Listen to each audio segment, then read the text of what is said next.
and meditation, okay? Cut this down a little bit. We'll be going over crystals and meditation. I'm going to start with crystals. We're going to be getting into different crystals to use, the purpose of using crystals, all of that good stuff. And then we're going to get into meditation techniques, meditation ways to meditate, exercises for meditation, so on and so forth, okay? Tomorrow we'll do a general reading for the day, and then Wednesday we will do another lesson. I haven't decided exactly what I want the lesson to be on yet for Wednesday, so I'll know by tomorrow. So just, you know, be present tomorrow and then you'll find out. This is a gift-based community, so feel free to gift as you see accordingly. Gifts are just a way to show your appreciation for the community, for the space, for what's being taught, what's being said. Everything is appreciated and not mandatory. Likes do help, shares do help as well. So yeah, so let's get into crystals.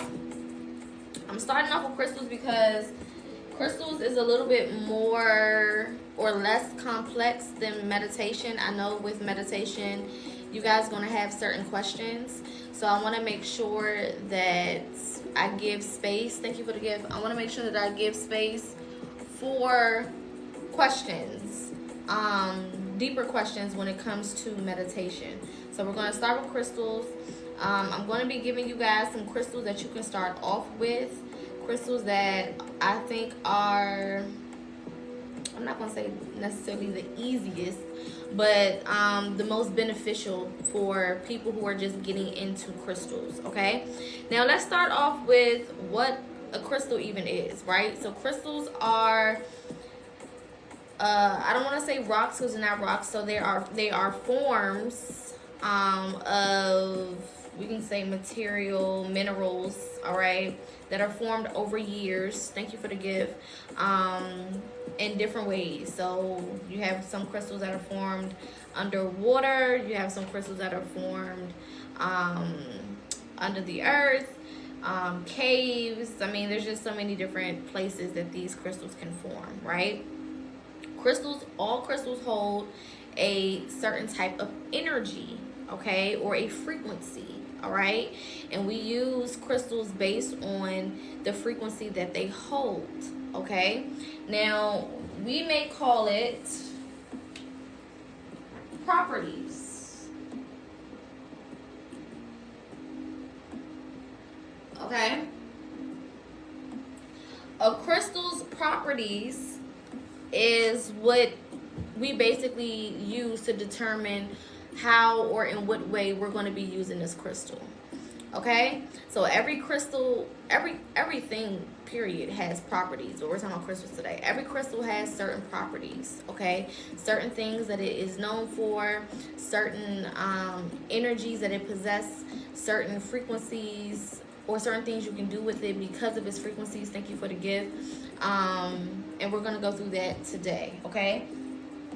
Now, the key to crystals is not just using them, okay, meaning having them in your space. That's not the key to crystals, and that's what a lot of people do. A lot of people who come into spirituality, or a lot of people who just want to use spiritual tools, the first thing you do is you just get some crystals and you just have them in your space, okay, and you think that that's doing something. That's not doing anything, okay? With all crystals, you have to activate them, all right? You have to activate your crystal, okay? So, you are the magic. And this is how I'm going to break it down, right? You are the magic, right? Everything or every tool that you use has properties, okay? The magic that you possess or the frequency that you possess is what charges these properties within those crystals to make them do whatever they do. So, for example, let's say you have a tomato, okay? A tomato is known for whatever types of benefits, okay? Whether it's for skin, whether it's for your health, whether it's for your gut. There's so many different things a tomato can do, right? But a tomato by itself can't do shit if you don't do something with it, right? It has things that it can do, but you as the person have to activate that tomato by either cutting it up, eating it, cut up, juicing it and drinking the juice. You have to do something to it to activate the properties that are within it so that it can then be useful to you, okay? Same thing with crystals. Crystals have properties in them. They have things that they can naturally do. They have things that they can help with, whatever. But you, the energy, right? You, the magic, has to activate those properties within that crystal, okay? So in order to activate, first, you need to know your crystals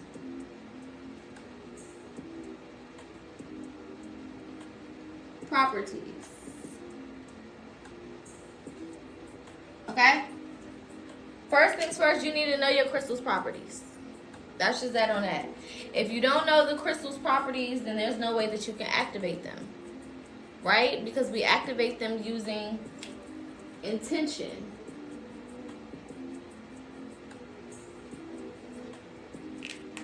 So you can't activate something that you don't even know is there. Period. So you need to know what type of crystal you have, and you need to know the properties of that crystal. That's step one. And this is what a lot of people don't do. You're not even doing that. Okay? Y'all picking up crystals. You're just saying, oh, this is pretty. This is cute. This is my favorite color. It matches something. I don't know. Whatever. And then you just got it. And then you think that it's just going to do something. No. That's not how crystals work. Okay? So first things first, you need to know your crystal's properties. That means you need to know the name of the crystal, and you need to know the things that that crystal does, which is its properties. Okay? Step two, after figuring out what type of crystal you have and the properties that it has,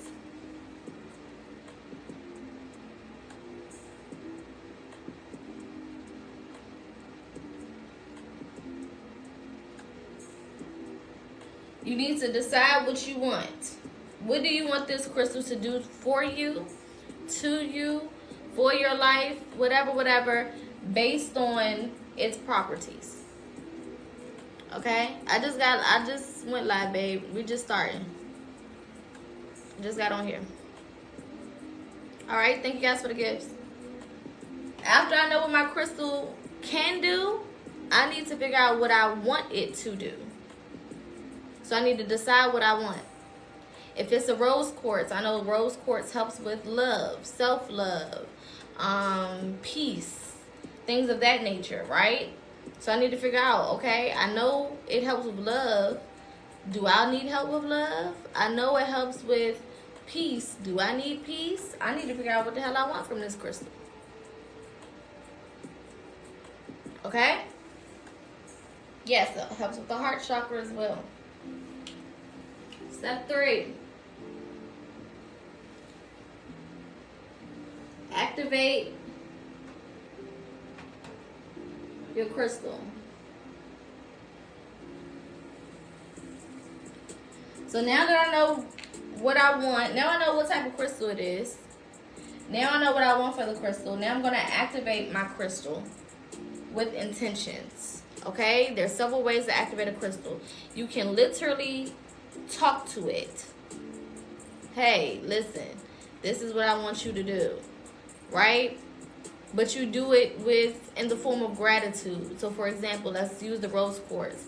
I'm so happy and grateful for this rose quartz bringing more love into my life.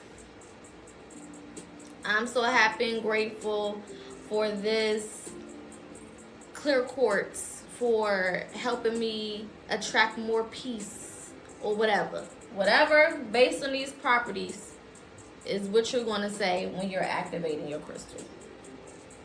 If it's amethyst and you're using it to sleep, I'm so happy and grateful that this amethyst protects me and helps keep me safe as I sleep and enter the astral realm when I sleep, or keeping me from negative dreams and blah, blah, blah, blah, blah, blah, blah. All right, you always want to speak as if it's already done it, right? So I'm thankful for this happening already. Okay? Again, we're dealing with intention. We're being intentional. I'm going to get to charging and cleansing and all of that, but we're going through how to activate it first. Okay? So it's 3 steps. You need to know what your crystal does. You need to know what you want, and then you activate it accordingly. All right? Everybody got this?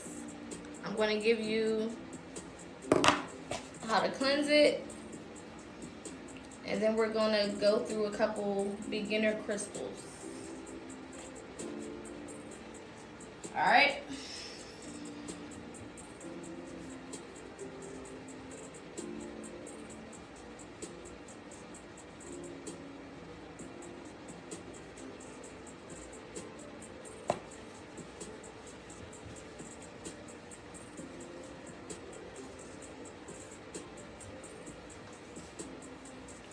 All right.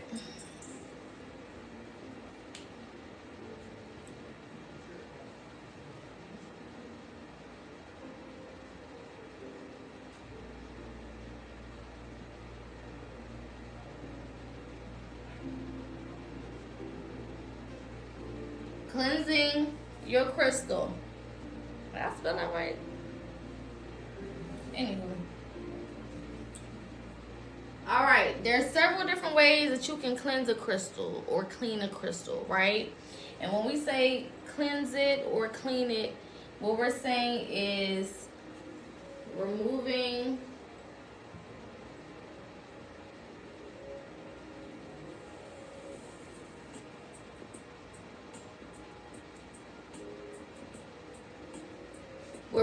negative energy.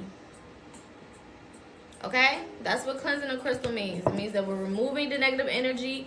We're restoring the crystal back to its natural state. Okay? Or as close as possible to its natural state. Now, you cleanse all crystals before you use them. I don't care if you just bought it. I don't care if you've had it for 3 weeks, a month, 10 years. I don't give a damn. We cleanse crystals before we use them. Okay? We're not recycling old energy. We're not recycling negative energy. We're not doing that. Okay? So we cleanse before we use. No matter what. Alright? So, one method of cleansing.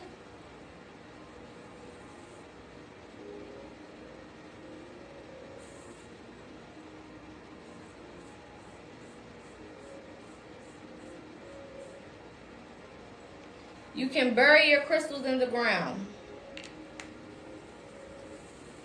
Okay? Literally, dig a hole in the dirt. Alright? Crystals come from the earth. The earth is healing. The earth is cleansing. Dirt is healing. Dirt is cleansing. Dig a hole somewhere that it won't be disturbed. Somewhere that nobody will, kind of mess with it or whatever. Okay, and you can bury the motherfuckers. Put it in there, put the dirt back over top of it, and keep it pushing. Okay? I say at least 12 to 24 hours. If they're new crystals that you just bought, I would suggest 24 hours just to be completely sure. So from the time that you put them in there, 24 hours to that time the next day. So if you put it in there at 3 p.m. today, tomorrow 3 p.m., then you can take them out. Or anytime after that. Okay?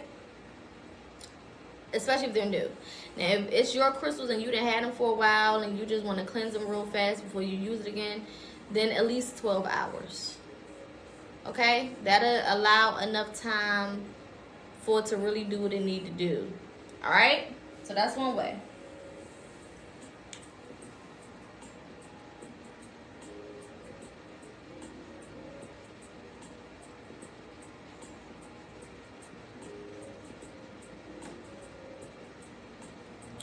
Another way, you can smudge or sage your crystals. So if they're new crystals that you just bought, I would recommend Dragon's Blood Sage. Dragon's Blood Sage is a lot more powerful than regular sage. Okay? And will really help cleanse these crystals, especially if you just got them. Alright? Because you don't know who done touched it in the store. People pick up shit and put it back down all the time. All types of stuff. Okay, you don't know whose energy was around these things. You don't know. You don't know. We don't know. We don't know what's going on. Okay, so I would suggest Dragon's Blood Sage if it's your first time cleansing them. If this is just a cleanse in between you using them and you didn't already had it for a minute, then you can use regular sage. Okay, but when you first get them, that's when you want to do your deepest clean or cleanse. Okay, your strongest cleanse. Because you just got that shit. You don't know where it came from. You don't know whose hands it's been in. You don't know nothing. Alright? And the worst thing you can do is use a crystal that you have not cleansed and possibly pick up on some shit that you didn't ask for. Because crystals do store energy. As they are taking that, imagine it taking from you and then giving you what you need type of thing. It's a return on energy. Right? So it's the crystal is not just acting as something to give. It's not just giving. It's also taking what you don't need, taking the negativity and replacing it with whatever it's replacing it with. Thank you guys for the gift. Okay? So you want to make sure that you have that in mind, especially when you're utilizing crystals. Okay? No, we don't pray to our damn crystals like people think. We're not fucking crazy people. What the hell? We don't pray to crystals. We set intentions. Okay? We set intentions. What if you find one outside? Are you finding it outside just like regularly outside, or are you mining for crystals? Because those are two different things. If you go crystal mining and you get your own and you get them out the dirt, you still need to cleanse them, but you kind of directly are touching them. You know what I'm saying? So it's not really no middleman if you're doing it that way. If you're just walking along the street and you see a crystal, I wouldn't touch it. Me personally. I would leave it alone. I wouldn't even. I don't know who's this thing. I don't know who it belongs to. I don't know what it's here for. I have no idea. Think of it almost like touching people's spell work. You know what I'm saying? It's almost like if somebody was if you was to stumble across like a mason jar with shit in it. Are you going to touch it? No. It's not for me to just mind my business. You know what I'm saying? Do what we do best as black people. Mind your damn business. Because you don't know what that is there for. You don't know what it's doing. You don't know who had it. You don't know. Okay? Yeah, I wouldn't touch it. But if you do go to like a crystal shop, or if you go mining for crystals yourself or anything like that, then use one of these steps. Okay? Alright, another way to cleanse crystals. Water, however,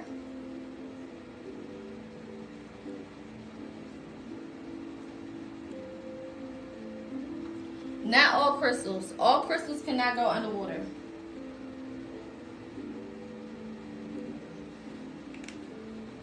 Not all crystals can go underwater.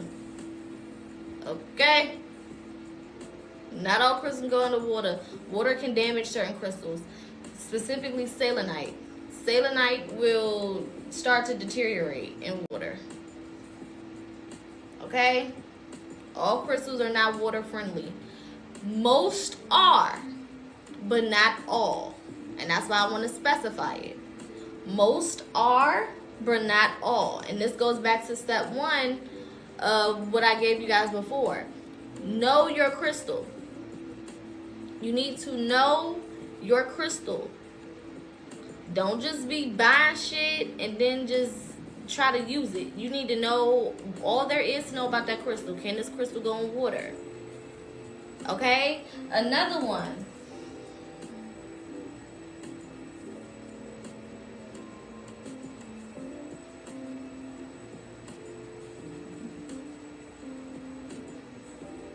Might be a little sloppy.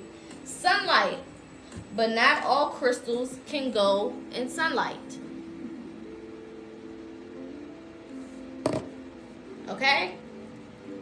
So these two and moonlight, I'm gonna add moonlight as well. Moonlight is cool.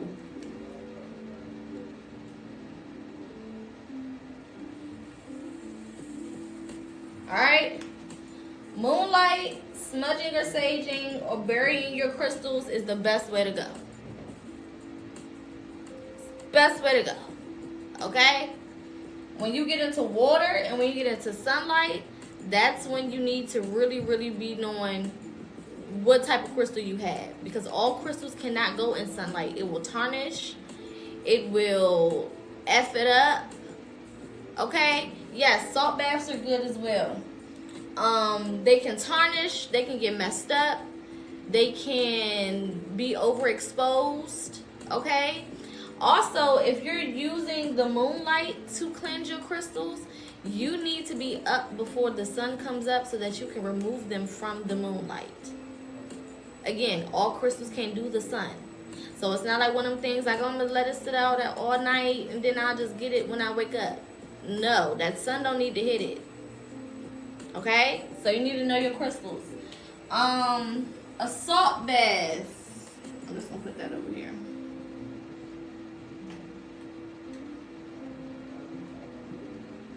Okay? A salt bath is basically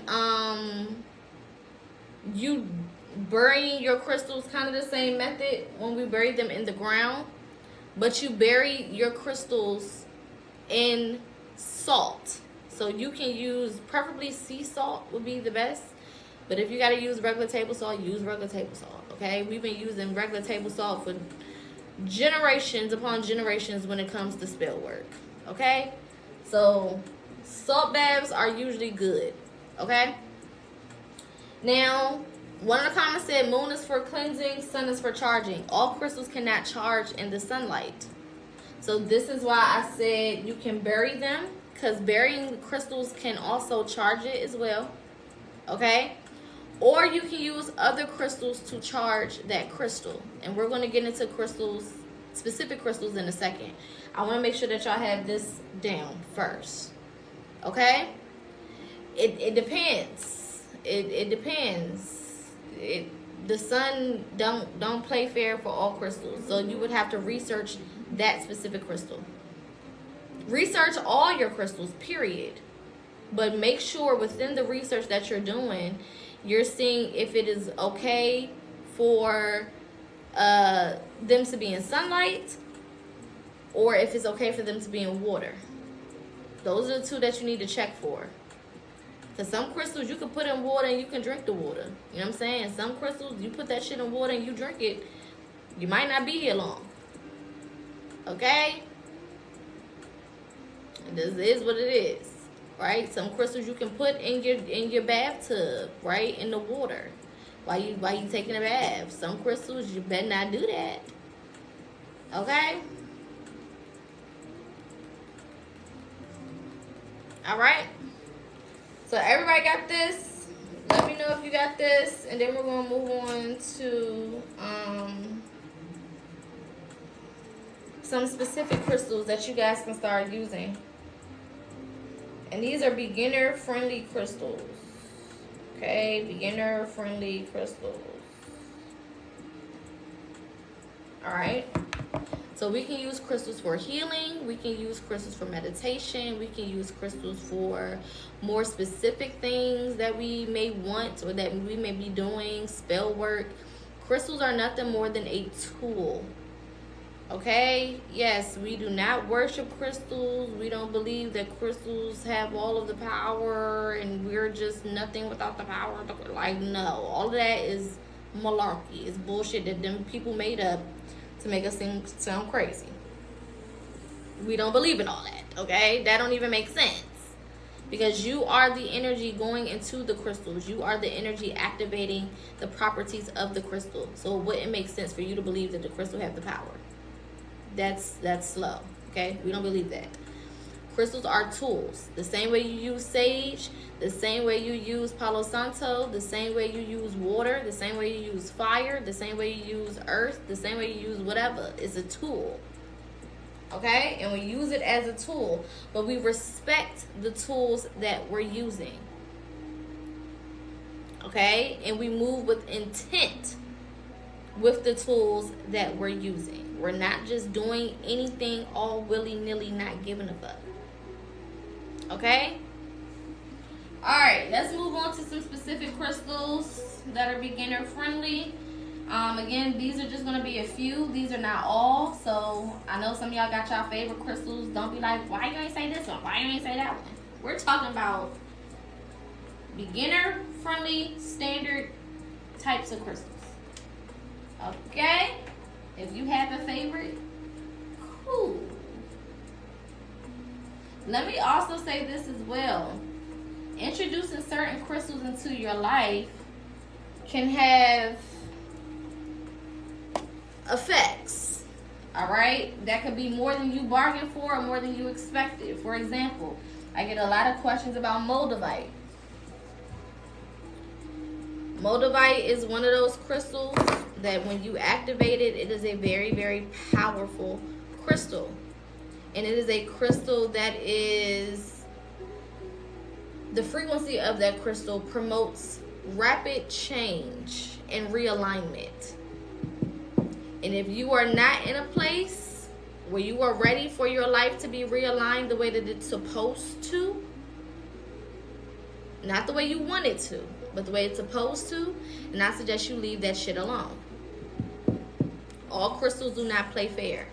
And this is why, again, you need to study, you need to research, you need to meditate, and we're going to get into meditation after we wrap up with crystals. You need to meditate. You need to really, really, really be sure. Really, really be sure that you're ready for certain things that you're introducing into your space. Okay? Moldavite is not one of them crystals that you just go get just because you see everybody got it.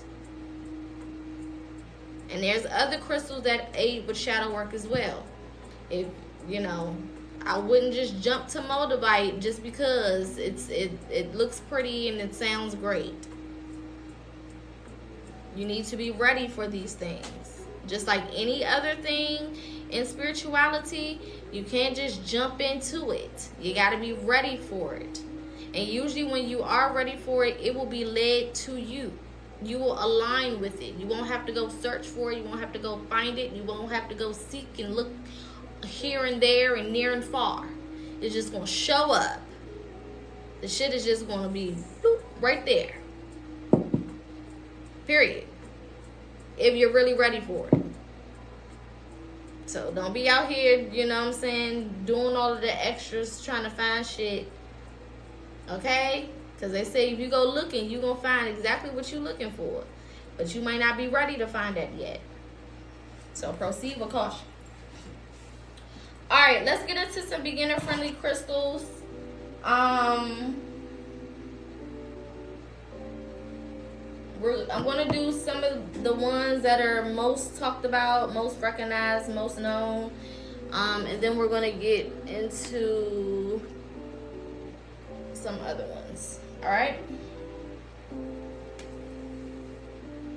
So let's start with our quartz.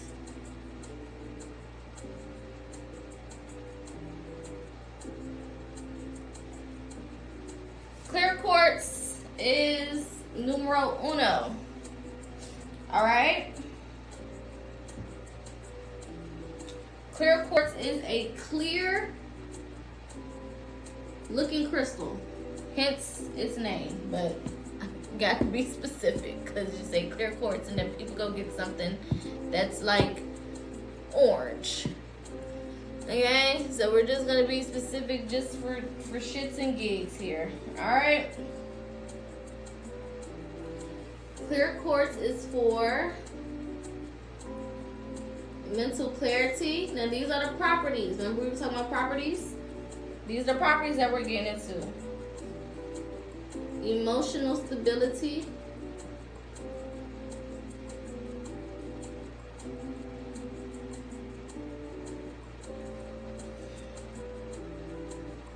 And great for meditation. Now, of course, there's other properties, but we're not about to get into all of that.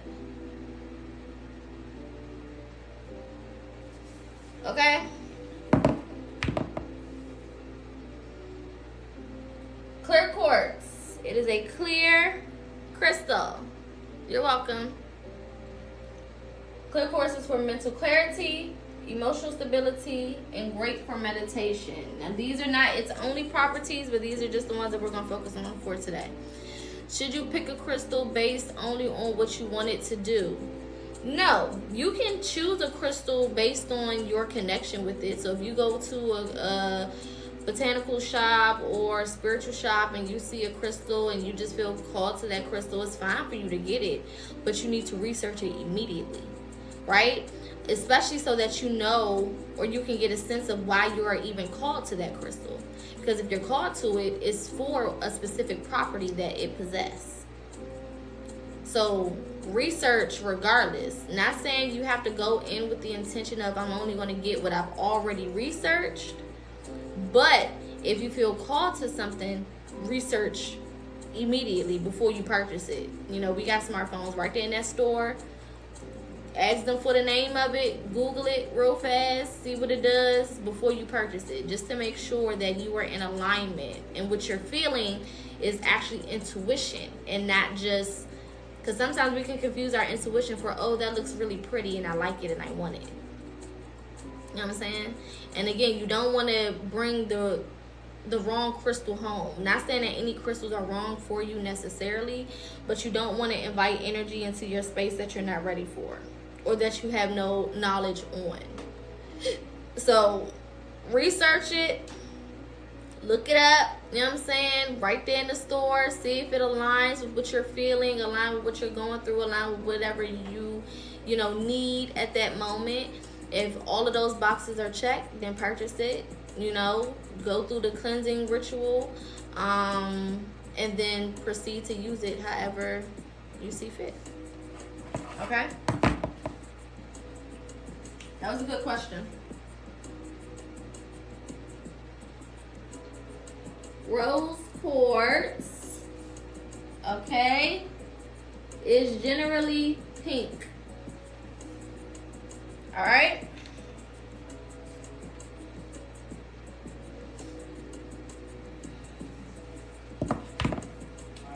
Rose quartz is all about love.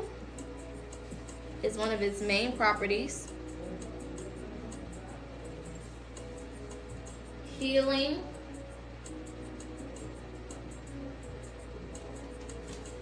Okay.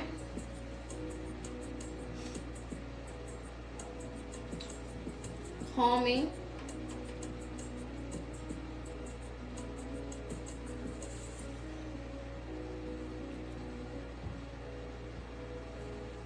Emotional support.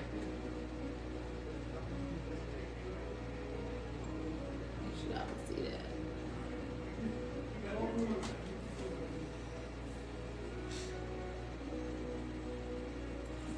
Peace.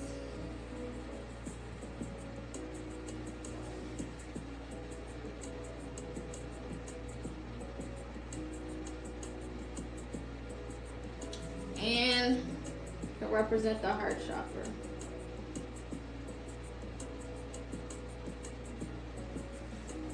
Okay? What's the best way to cleanse bracelets, necklaces? Same steps, yes.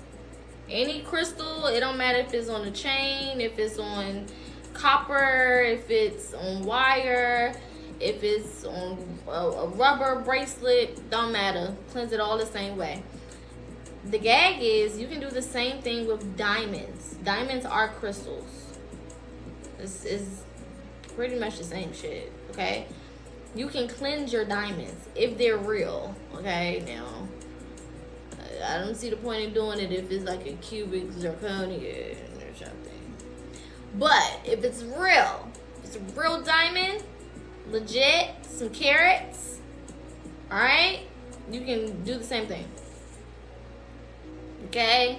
Yeah, not no glass, not no lab grown,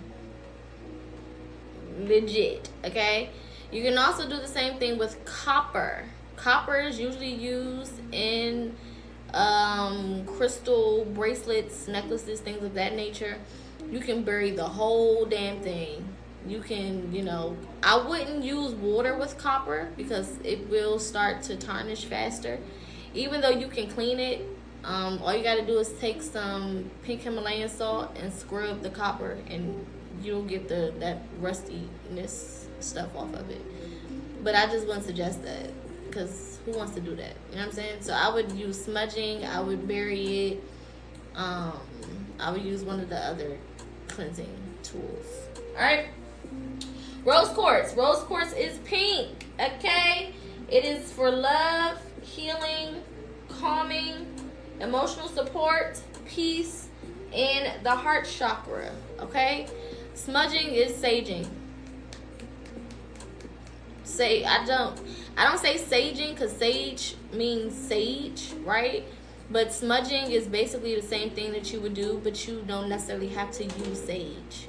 You can smudge with peppermint. You can smudge with cinnamon. You can smudge with coffee. You know what I'm saying? Smudging is just the act of smoking the herb, if that makes sense. Okay? Will rose quartz make a good engagement ring? Absolutely. It represents love. Yep, I've actually seen a couple engagement rings made from crystals. One was a rose quartz.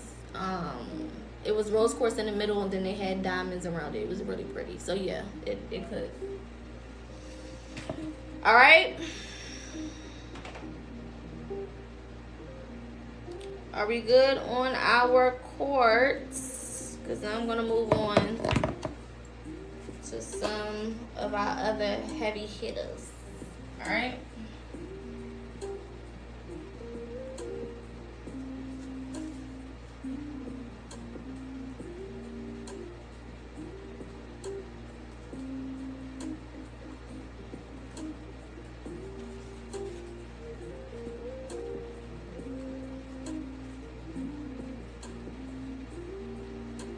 All right.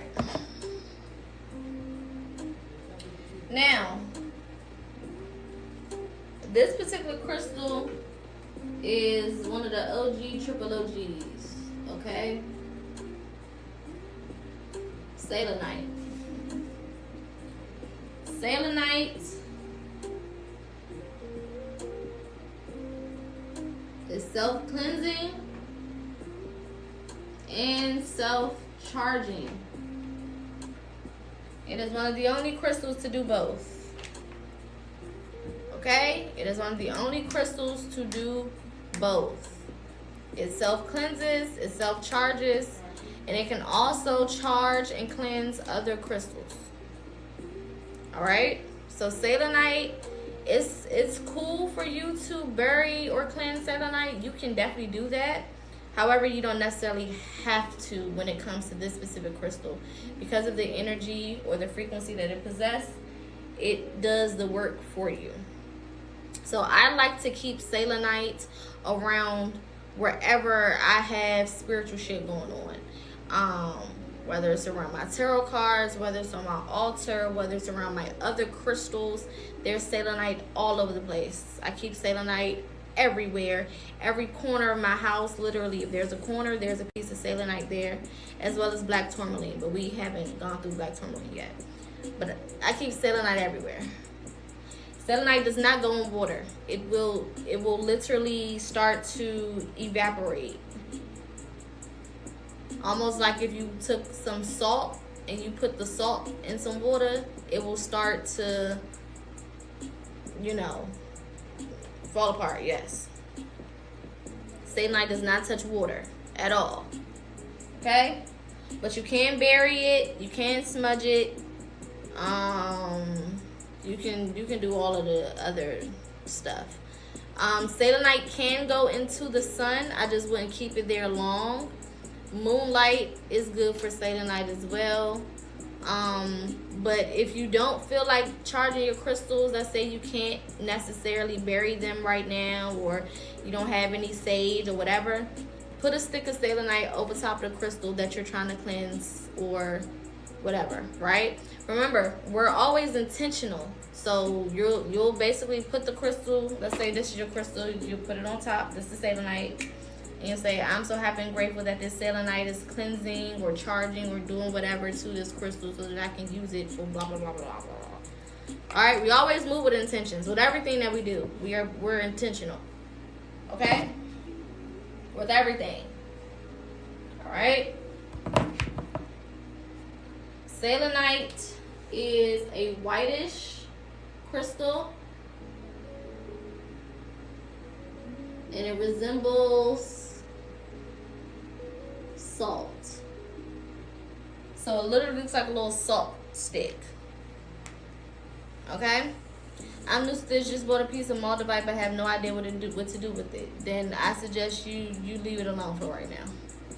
I gotta stop buying things without knowing exactly what they do. That's spirituality 101. Not just for crystals, for anything. Don't buy any spiritual tools if you don't know what they do. It's like opening up a can of worms. Okay? You need to start with researching that moldavite and really, really being real with yourself if you're ready to use it.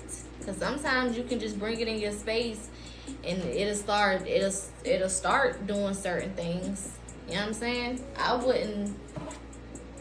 wouldn't purchase it if I didn't know what it did. That's my advice. Okay? Alright, properties of selenite.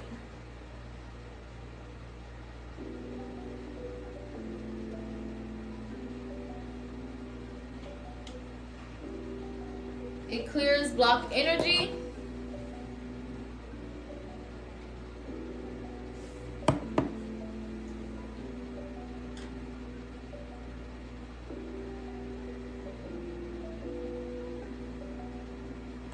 Cleanses the environment. Alright, so these are good, like I said, to have just around the house in different places.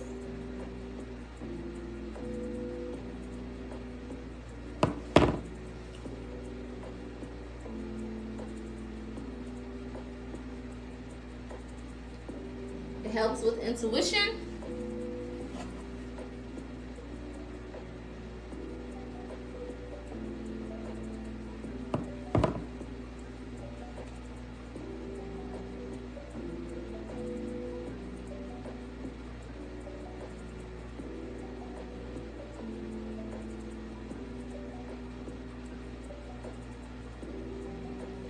It promotes high vibrational energy.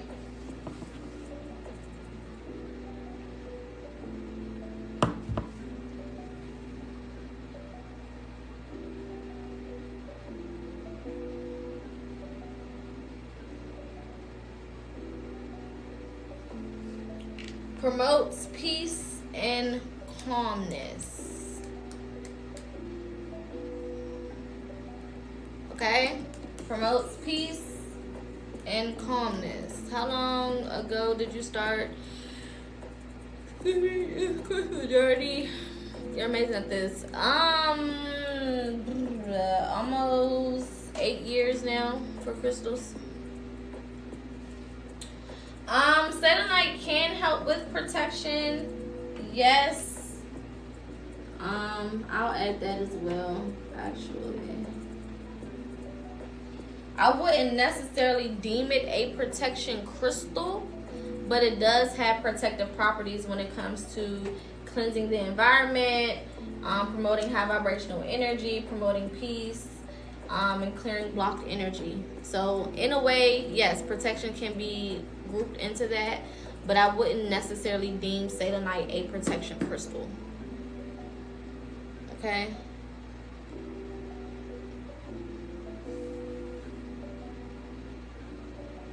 All right. Everybody good on Selenite?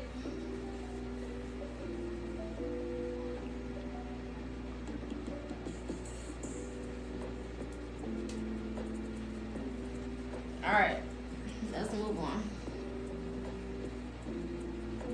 That is one of my faves because it's just like a one-stop shop crystal, honestly.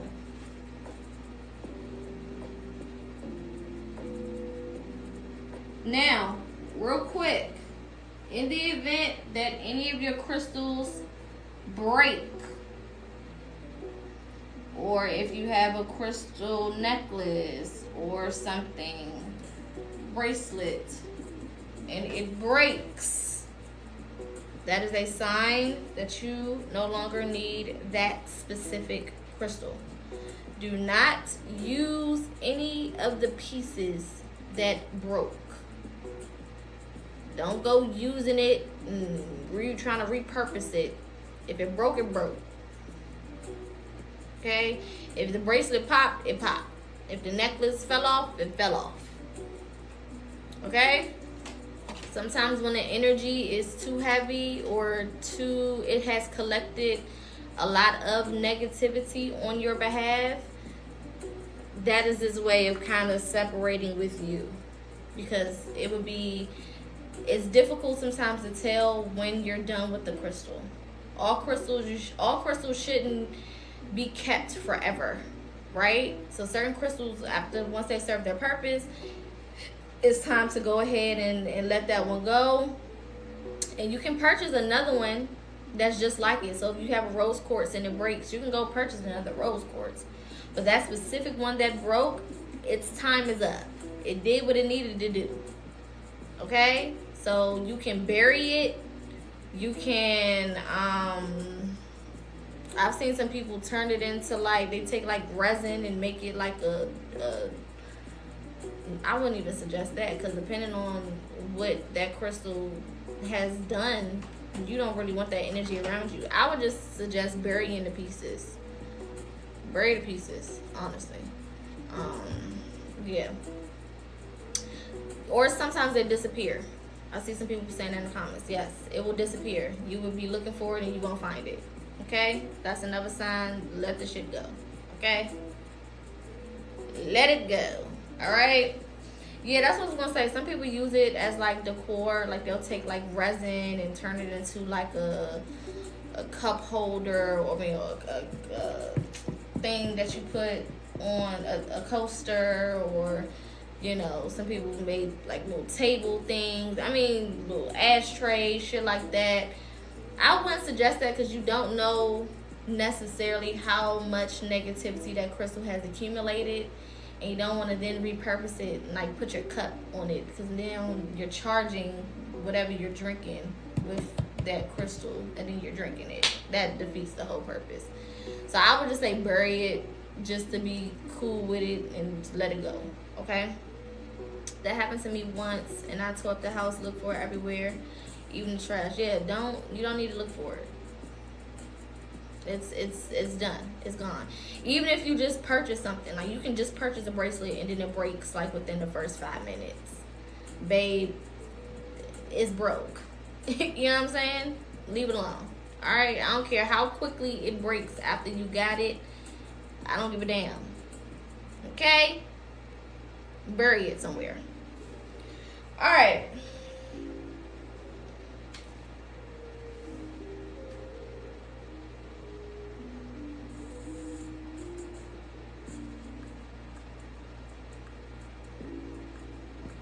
Black tourmaline, another one of my favorites. Wherever I have selenite, I have black tourmaline.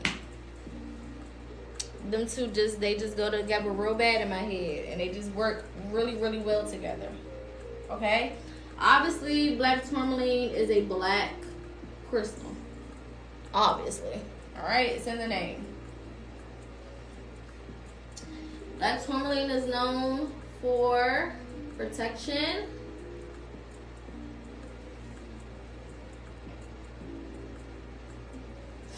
grounding,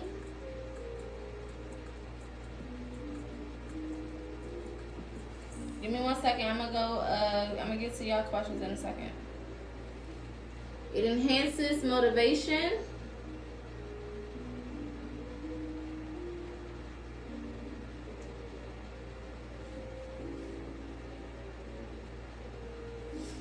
Clears negative energy.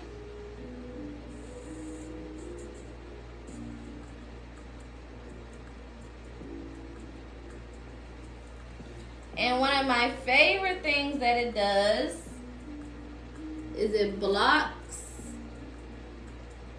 EMF waves. Alright? It's one of my favorite features. If you know what an EMF wave is, it is an electromagnetic field. Okay? EMF waves are projected from all types of shit. Your cell phones, your televisions, any plugged in devices, whatever. Okay? It can come from anything. And these waves can lead to lots of abnormalities, okay, when it comes to the body. Alright? When it comes, cancers and all types of bodily ailments, all types of shit, okay? This holy grail right here, this is one of my favorite crystals because it protects you from all of that. It is one of the best protection crystals, and it works very, very well with selenite. Extremely well. Okay? It definitely gives, I saw somebody say yin and yang energy for sure. They like twins. Okay?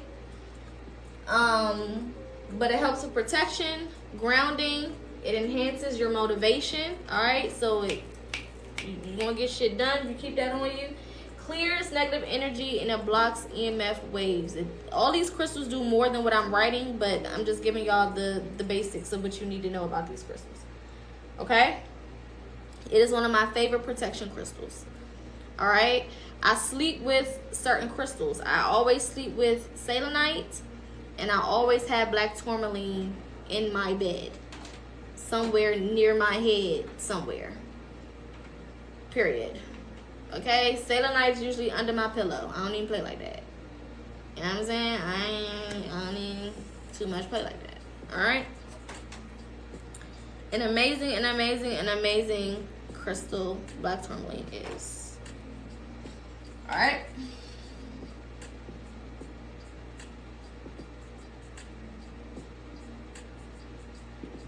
Pyrite.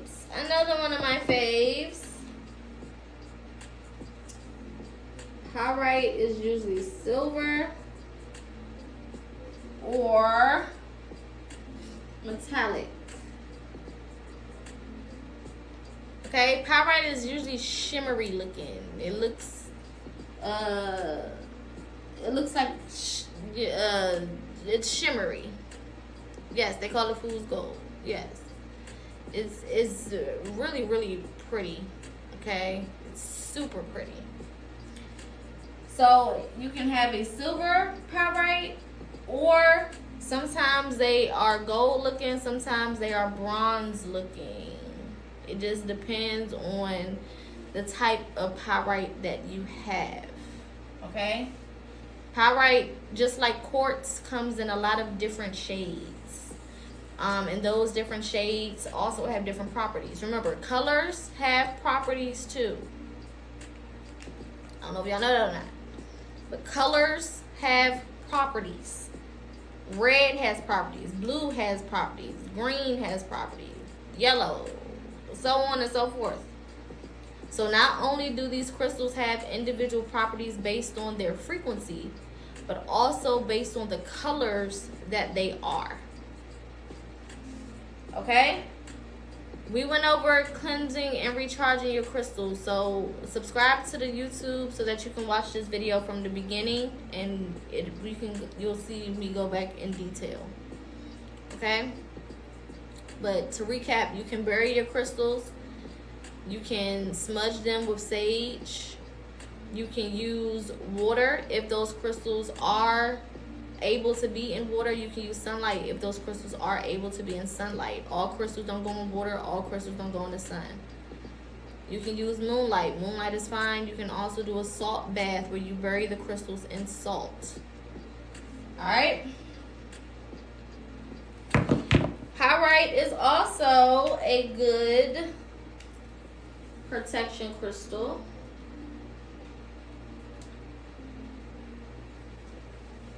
Okay. One second. My YouTube is pinned for those who need it. It's also linked in my bio. It also helps with clearing EMF waves.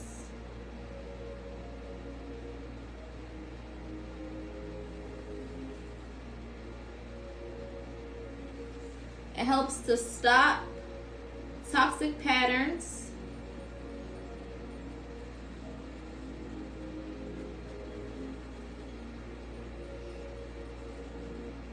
Or thoughts.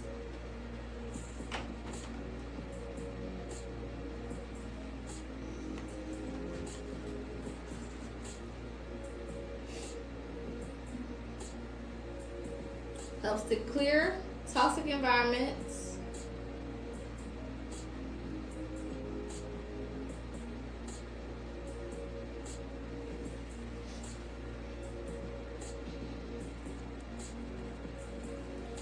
Helps with strength.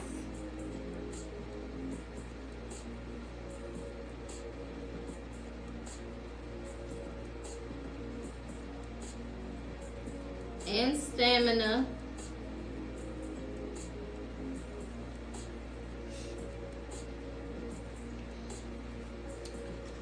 Boost confidence.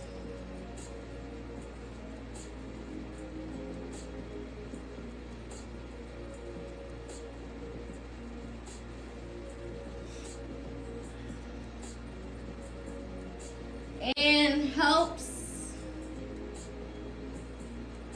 with overcoming fear and anxiety. Okay. So pyrite is good for protection, clearing EMF waves. We already established what that was. Stops from toxic patterns and thoughts. Clears toxic environments. Helps with strength and stamina. Boosts confidence and helps overcoming fear and anxiety. Okay? So these two would be more of a protection crystal than I would say selenite. Not that selenite cannot show up and aid in protection, but these are more constructed to do what you would need them to do when it comes to protection. Of course, there are more than just these two, but again, I'm giving y'all just a couple of basics that kind of work in each realm of things, each area. All right. When it comes to black crystals are usually the best for protection. It just is what it is. It doesn't matter if it's obsidian or tourmaline or whatever other. Okay, black crystals are great for protection. Usually they all have protective properties. Okay, but pyrite is another one that will put up a fight, a good fight. Okay, and a real good one.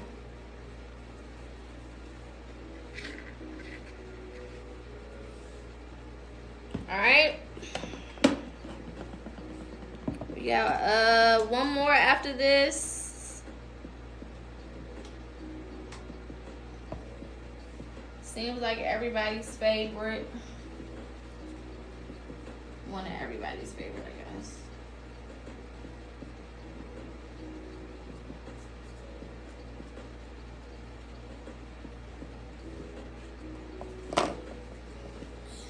Thank you guys for supporting so far. Feel free to gift. All right, this is a gifting community, so gifts do help with these videos, pushing them into the algorithm and showing support for the information being given. You can reload your gifts through the app here at the bottom, wherever the gifts are. Also, likes and shares do also help. So, thank you in advance.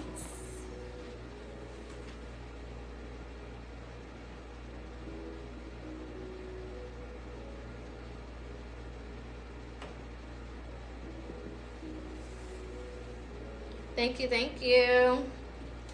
Amethyst.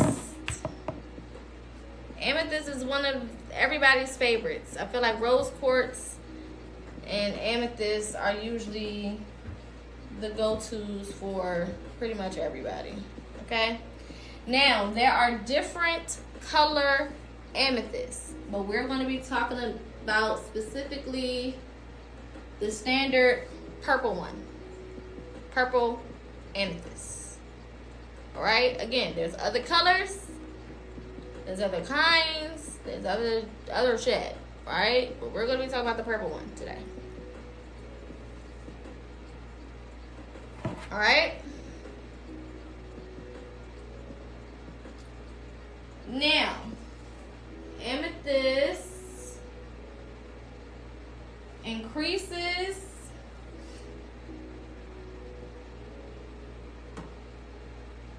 spiritual awareness. Okay.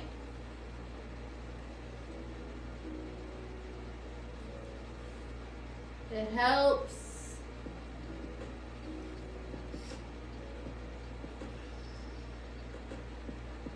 psychic abilities.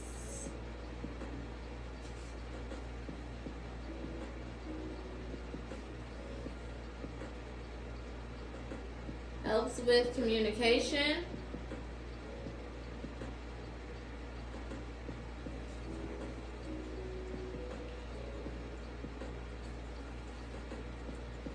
Promotes inner peace and wisdom.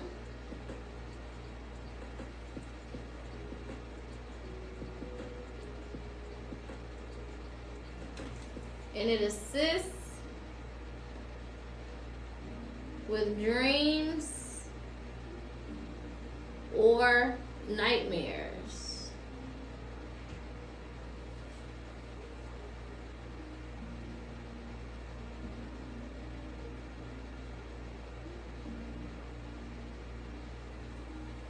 Amethyst can also heighten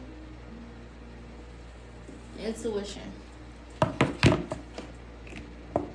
Okay, now these are only a few of the properties of amethyst. I see some people saying protection.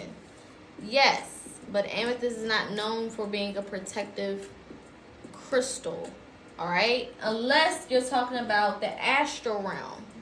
Now, this is one of the protectors of the astral realm. Amethyst is a very spiritual crystal, and it works the best in the spiritual realm.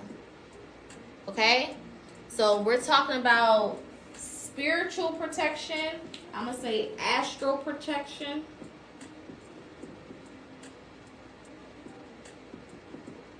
Then yes. Okay, it is great for astral protection. So dreams, lucid dreaming, what do you call it when you leave your body? I don't know why I can't think of the word. Y'all know what I'm talking about. Meditation, things like that. Whenever you're connecting to the astral realm, astral projection is what I was trying to say. But yes, it is more of a protector when it comes to the astral plane. Now, the other black tourmaline, pyrite, those are good physical protectors. It'll protect the physical body. It'll protect where the physical body is. So, protecting it from spirits that could physically do things to you. It can also protect in the astral realm, but it's not as sharp or as strong as amethyst would be when it comes to astral protection. Okay? So amethyst increases your spiritual awareness. Perfect crystal to meditate with.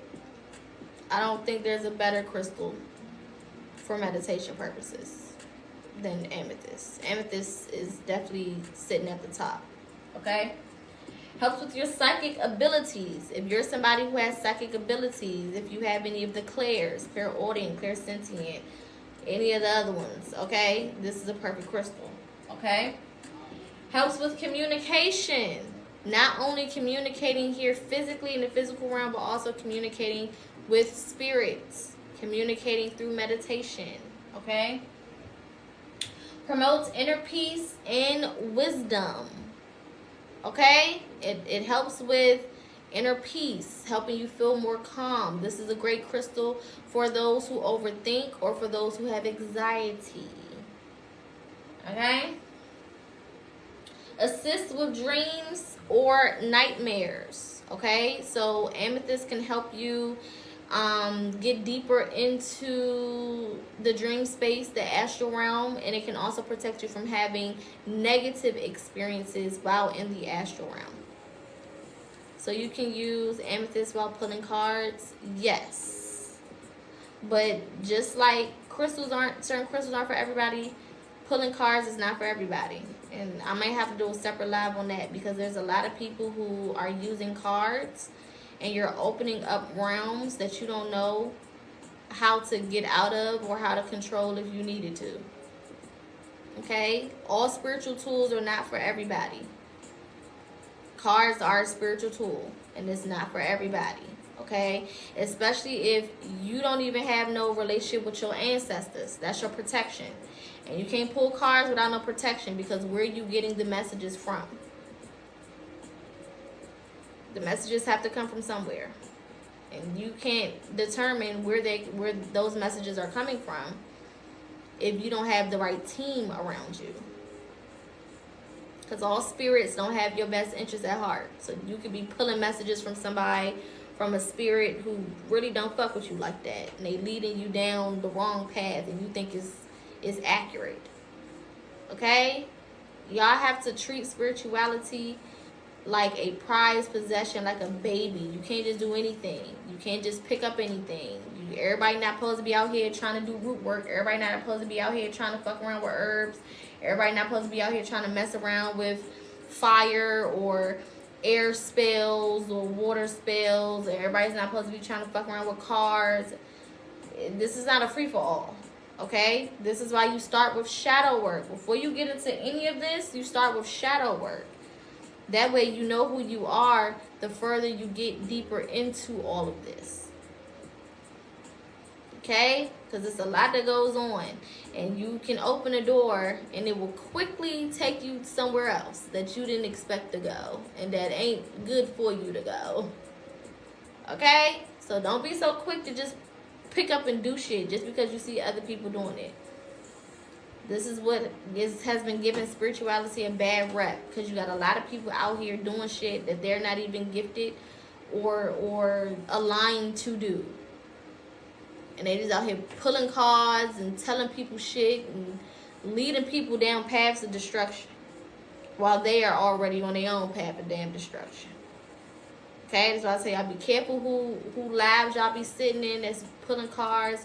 Be careful who videos that you're entertaining and what energy that you are receiving. You know, when people are giving messages, be the fuck careful. Because everybody don't got pure intentions and everybody's not gifted to do what you think or what they tell you that they supposed to be doing. Alright? I just had to take a minute for that because I get a lot of people who ask me about cards. And half of y'all ain't never asked about shadow work or ancestors. And that's how I know that you're not ready to be pulling no damn cards. If that's even your gift. Your gift could be cooking. And you over here fucking with cards.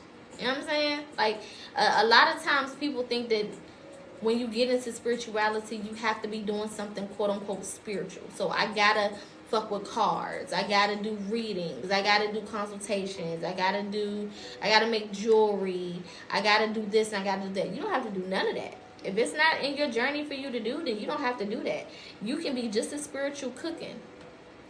You know how much energy goes into people who prepare your food? And how much energy goes into that food from them people that's preparing it, and how that can be the difference between you getting healed and you remaining sick or stagnant or fucked up in life. You know what I'm saying? Everybody's job is not to do quote unquote spiritual things, what you think is spiritual, or what has been promoted to be spiritual. No, if you are a spiritual being, whatever you touch will become spiritual. There are hairdressers, people that's supposed to do hair, who work with the crown chakra. They're not out here supposed to be pulling cards. They're supposed to be doing hair. You're supposed to be healing people through their crown chakra. You know what I'm saying? There's people who's supposed to be therapists. There's people who's supposed to be doctors, lawyers, bankers. Who fucking knows? But don't get on this journey thinking that you have to have a quote-unquote spiritual job in order for you to be a spiritual person. No. Spirituality is a lifestyle. It's not something that you do. Alright? Alright. Amethyst also heightens the intuition, so it can help you have more clear distinction between your ego and your intuition. And then it also aids with astral protection. Alright? Everybody good on this? Because then we're about to move on to... I'm going to go through smudging real quick, and then we're going to go through meditation, and then we'll wrap up for today. I'll do a quick Q&A for any questions. Okay? I think I'm doing what I'm supposed to. Okay, cool. As long as you started your shadow work process, and you start tapping in with your spirit team, your ancestors, your higher self, then you'll be led to whatever it is that you're supposed to do. And you'll know when you get there. But... don't do it the opposite way. Don't just start picking up shit. Hell no. Y'all be opening up doors and then y'all be crying. I think somebody put a spell on me. No, you put a spell on yourself when you open that damn door that you weren't gifted to open or close. Period. Don't do it. Yes, this will be on YouTube.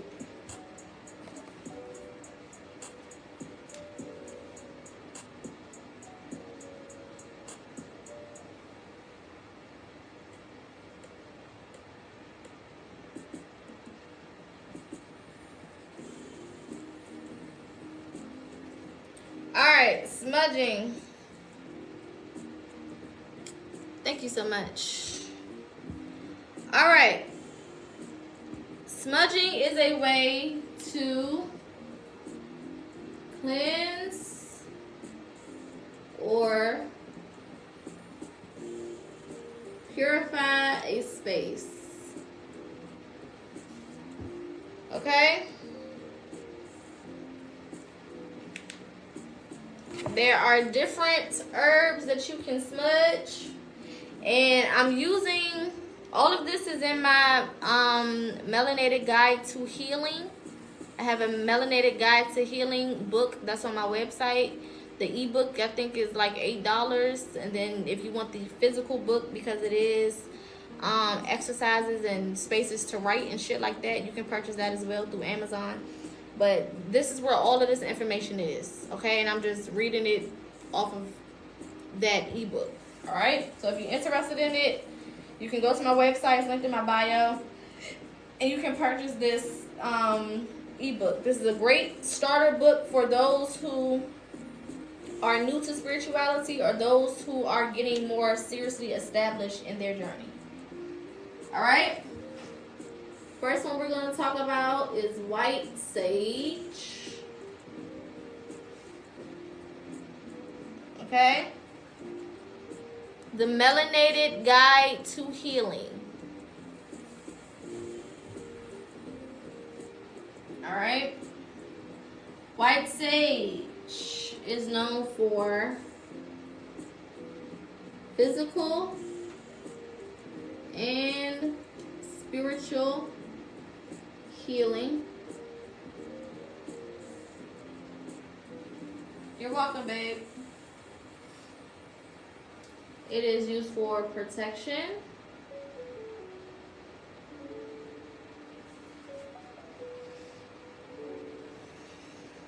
It purifies the environment.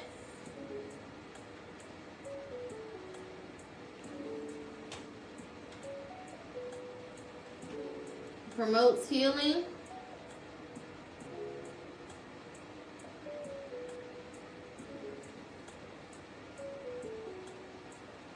Reduces stress levels.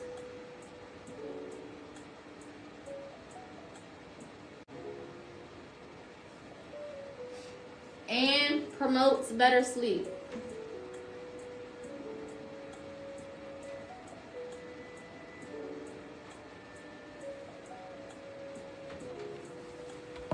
Alright.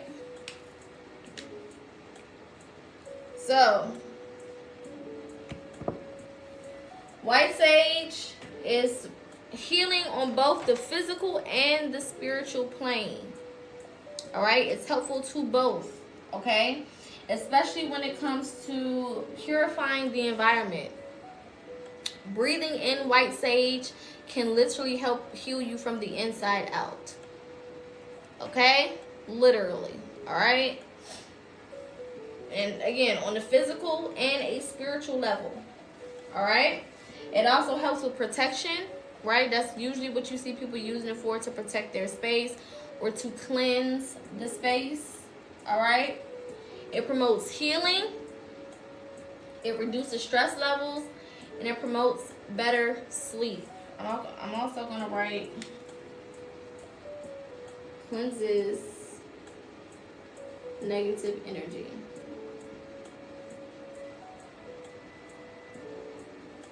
All right, white sage is usually the standard sage that everybody uses. That's the most known, the most common. You can also use white sage to puff pass, if you catch my drift. Okay, it is good literally for cleansing the lungs. Okay, now it's gonna hit. It's a little spicy, so I wouldn't add a whole lot and do a whole bunch. But if you are into blends, smoke blends, that's a good one to add if you are trying to clear the lungs or remove mucus from the body, specifically the airways. White sage or peppermint, it does the same thing when it comes to puffing it.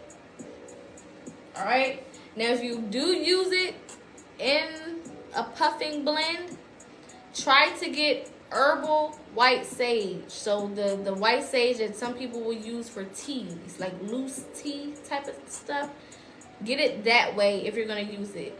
I wouldn't suggest using the sticks that you hold, because sometimes they spray those with chemicals. Sometimes you just never know.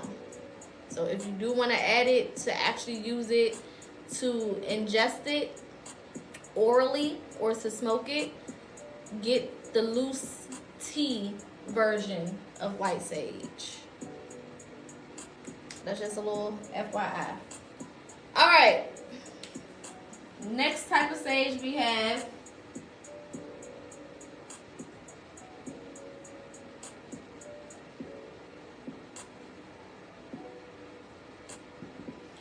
dragon's blood. Dragon's blood sage is red. Okay, some of you guys may have seen it before in a crystal shop or a spiritual shop or a botanical or whatever. Okay, it is a red looking sage. All right, now dragon's blood sage is heavy protection.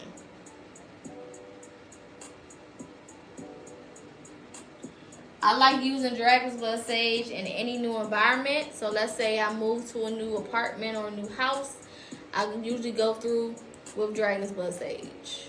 Okay, Dragon's Blood Sage is also good for cleansing crystals for the first time if you just got them. For doing like a deep cleaning. So if you sage, let's say you use your regular sage, your white sage, you know, a couple times throughout the week, maybe a few times throughout the month, at least once or twice a month, I will go in with Dragon's Blood Sage just to do like a really deep cleansing. So when you think about Dragon's Blood Sage, think about really, really heavy protection and cleansing, like really deep cleansing, like how you do like a deep clean on a house, maybe like once a month or whatever. That's what I want you to think about. This sage is also good after you've had like a lot of people in your house. So let's say you had like an event, birthday party, kickback, you had more people in there than normal. This is the sage that you would want to use. Okay, it's just going to really, again, it's a deeper cleanse. Okay.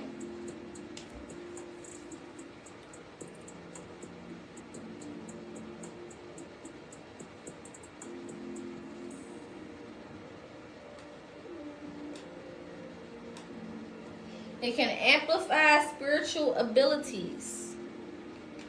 Okay. It also helps with grounding.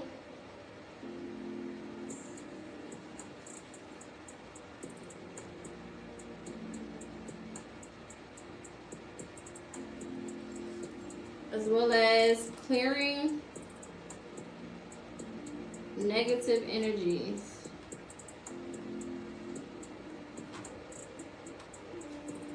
Okay, I love me some Dragon's Blood Sage. This is the goat. So your white sage would be for your normal standard smudging, however many times you do that. And then your Dragon's Blood Sage would be for that deeper cleanse, heavier protection. If you feel like, you know, people are evil eyeing you, or you feel like you tapped into some bad energy, or you've been around somebody who got some negative energy, or you just want to do an aura cleanse, okay, you would use your Dragon's Blood Sage. Now, anytime you sage or anytime you smudge using some type of cleansing or protection herb, windows and doors are open. Okay?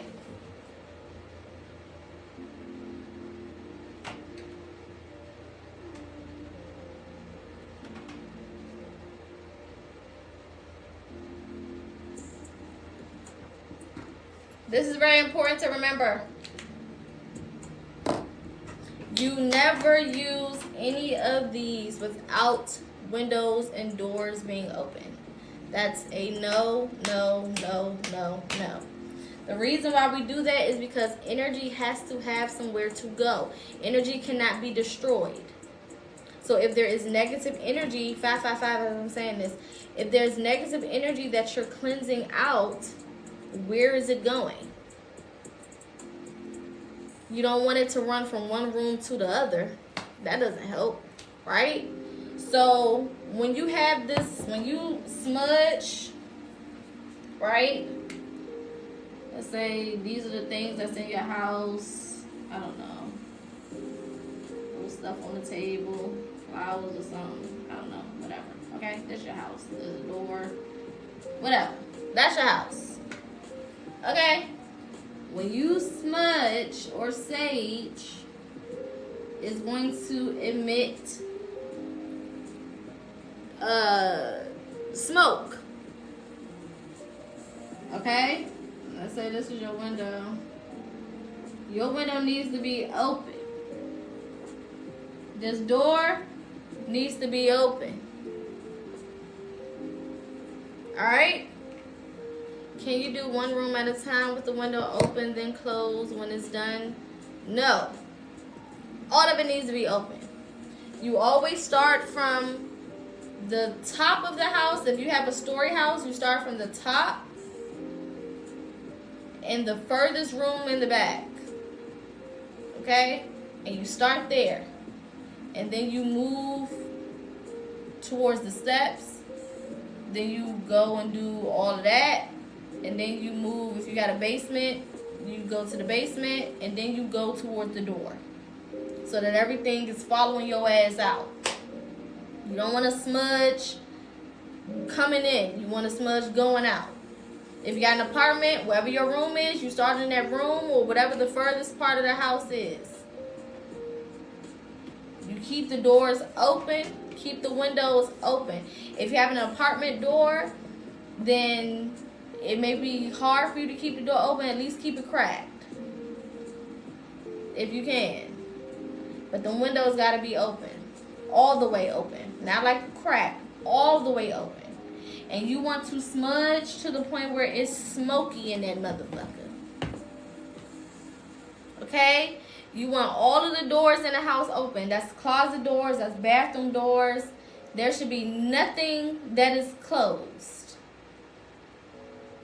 Okay? Keep everything need to be open. Keep all that shit open. Don't close nothing. Because you don't want none of that energy to get trapped nowhere. You don't know. And when you smudge with intention. So you're not just like going around the house like this. You know what I'm saying? No. I need anything that's negative to get the fuck up out of here. Anything that don't serve me. Anything that vibrates below my vibration. Anything that doesn't serve my highest good. Any negative spirits. Any negative people. Any negative whatever. You got to get the fuck up out of it and talk your shit. Because we doing protection work. Protection work is not pretty. It's not cute. We not playing hide and go seek and footsies with the motherfucking spirits. Bitch, get out. Get out. Get up out of here. You can't be here no more. I need you to get the fuck. And you gotta go now. Okay? You got to go now. Now, in the event that you do not have sage, you can use frequency. Clap. Hard as shit. Loud as shit. To the point where you hear that, you know, a good clap. When you get a good smack on there. Same shit. It disrupts energies. It disrupts frequencies. It disrupts negativity. It is frequency being emitted at its highest form. So it don't always have to be tools that you purchase. You can also use, you are a tool. Remember I keep saying you're the magic? You can use this loud. Okay, I mean loud. Not no cute like, no, get the out of here. And speak at the same time.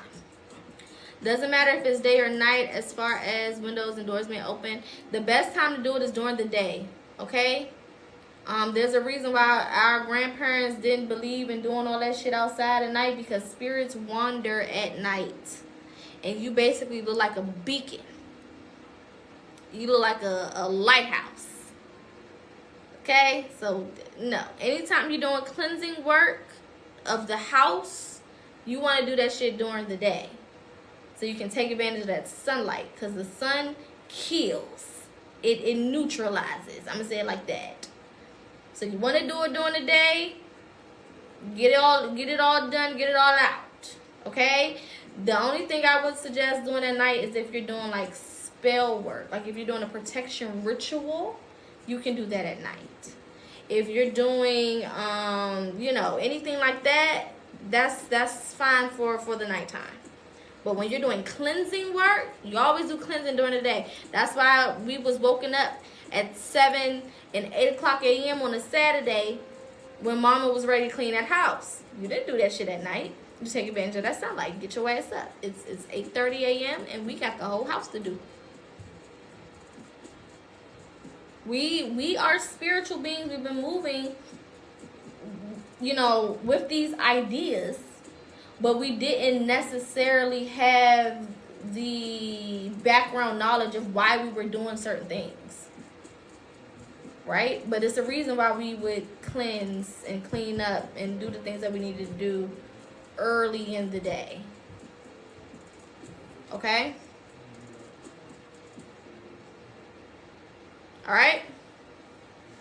Alright, so these are the sages. I'm going to go through some other smudging. Another one that everybody is familiar with. Somebody did ask me if there were any other herbs you can use to smudge. Yes, you can smudge with any herb. If it's an herb, you can smudge it. All herbs, just like crystals, have properties. Every single herb, just like a crystal, has its own properties. So peppermint has a property. Excuse me, sage has a property. Cinnamon has a property. Garlic has a property. Cayenne pepper has a property. Black pepper has a property. White pepper has a property. Onion powder has a property. Garlic powder has a property. Any herb you can think of. What's my other one? Rosemary. I mean, whatever. Okay, and if it's dried, you can smudge with it. Because that just, again, smudging is just to burn the herb and get it to release that smoke. So as long as it's dried out, you can smudge with it. You can smudge with roses. You can smudge with, like I said, rosemary. You can smudge with whatever. If it's a dried out herb, you can smudge with it. You just need to know the properties. Okay? Best crystal for abundance. Citrine is good for abundance. Pyrite is good for abundance. What else? There's a couple that's slipping my mind. How do you protect against leech type of energy? Number one, intention. Okay, your intention or your words is more powerful than any of these tools, because all of these properties that you see in crystals, you have these things within yourself, right? Anything in this that you see in this realm is nothing more than a reflection of what you have internally, right? It's just on a physical plane. So we're using these so that we can target the energy on something, right? To make it easier for us to tap into that energy. But you can always just speak it. Okay? You can always just speak it. Spirit, reveal to me the intentions of the people who are around me who are leeches, who don't serve my highest good, who are manipulative, who are whatever. So on and so forth. I'm just gonna do Palo Santo right here, so that I don't gotta clear up the whole board just to do one more. All right.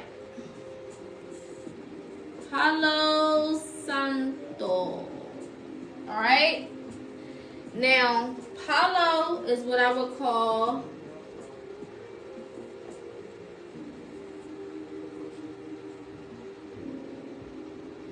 a sweetening wood.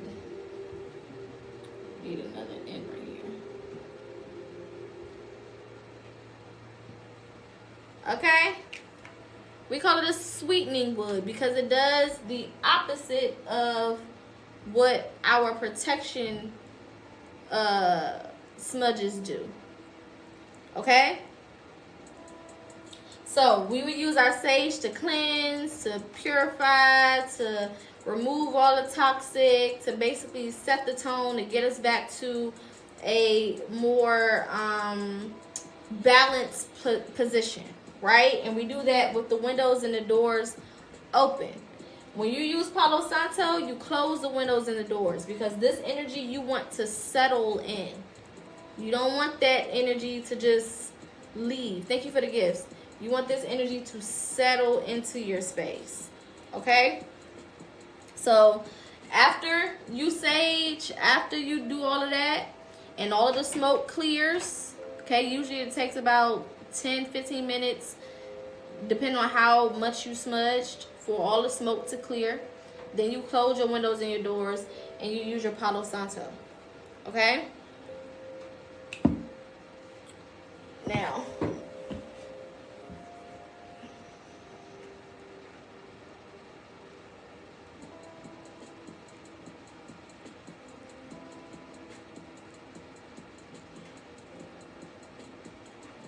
Palo promotes peace and positivity.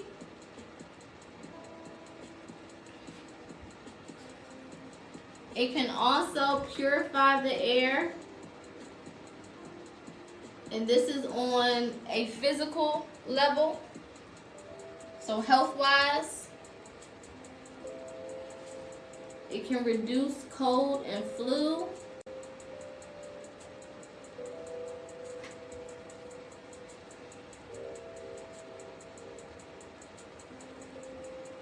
Invites sweet energy.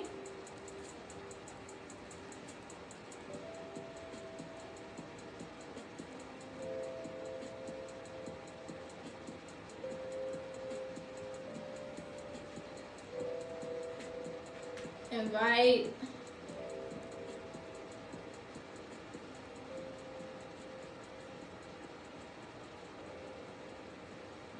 ancestral spirits.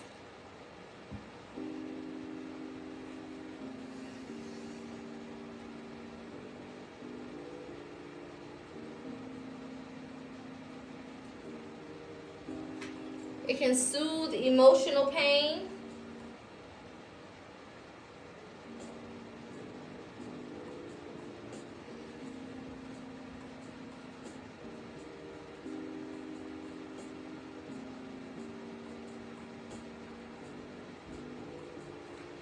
And it can relieve anxiety and depression.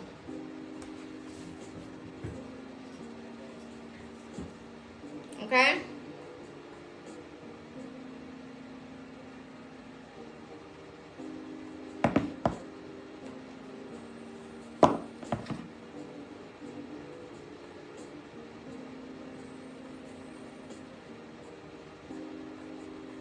All right? So Palo is one of those, again, sweetening woods. There's other ones that can be quote unquote positive, right? When it comes to woods that we burn, because Palo is actually a piece of, it's a tree, right? And they take it and they dry it out to make it easier for you to smoke, okay? And you smoke it, right? Not smoke it, but smudge with it. That's what I mean, okay? So with this one, you want windows, doors, all of that closed. Because again, you want this to saturate the environment. You don't want it to go outside like you want the negative air, right? This you want to keep, okay? So when you're walking around with this particular smudge, you want to be speaking positively. I'm so happy and grateful that this space is positive, and my divine ancestors, those who, you know, work for my highest good, are here in this space, keeping me protected, keeping me safe. I'm so happy for positivity and peace in my space, and emotional foundation is solid, and blah, blah, blah, blah, blah, blah. That's when you want to talk your shit positively. Yes, you can randomly use Palo, you can randomly use Sage, you can randomly use all of these, okay? Whenever you feel intuitively guided to use these, use them, all right? It doesn't have to be a specific event or a specific date only or nothing like that. Whenever you feel led, tap in. Go for it, all right? All right, we're good on smudging, because then we're about to move on to meditation. Again, you can find all of this in my Melanated Guide to Healing book. It is on my website. If you click the link in my bio, then you will find it. All right. All right, let's move on. Let's move on. We are done with crystals. Now let's get into meditation.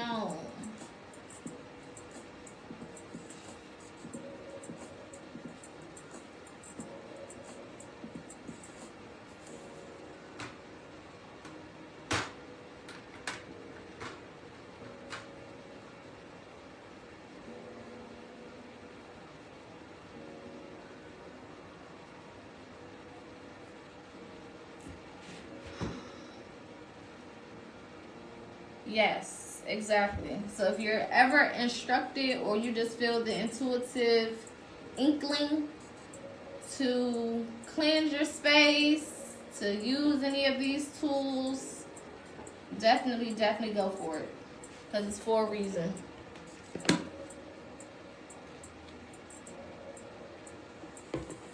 It's for a reason, for sure.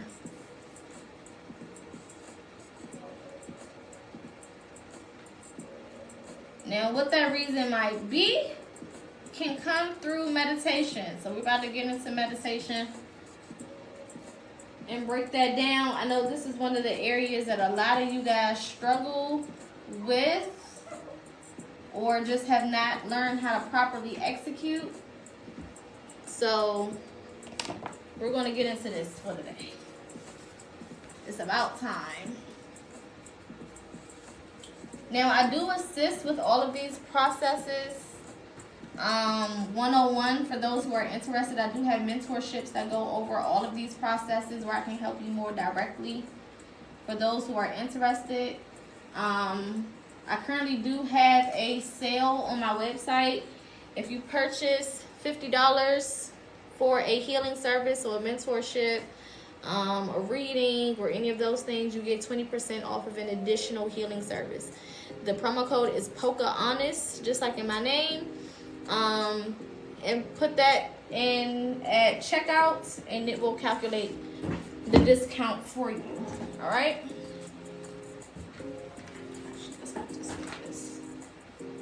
All right, cool beans. Let's turn this a little bit. All right, now let's get into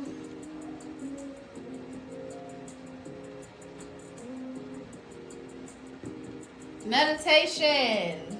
All right.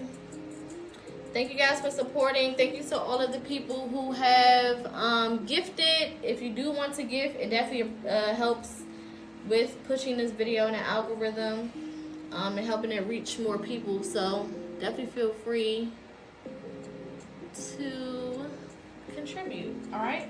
Not mandatory, but definitely appreciate it. All right. Meditation. Now, where a lot of you guys run into trouble with meditation is you think that the purpose of this is to clear your brain completely. Wrong.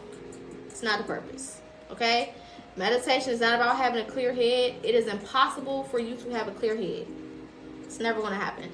You're never not going to be thinking about something. That's just crazy. And it's a crazy expectation to have. Right? You're never going to not be thinking about something. There's always going to be something on your mind. Even if you're thinking about not thinking, you're still thinking. You know what I'm saying? So the mind is never going to be blank. Okay? The purpose of meditation is to focus on a single thought. That's the purpose. Is to teach your brain how to focus on a single thought. One thought at a time. Not 20, not 40, not 11, not even 3. Focus on a single thought. Okay? Now, the key to meditation is to start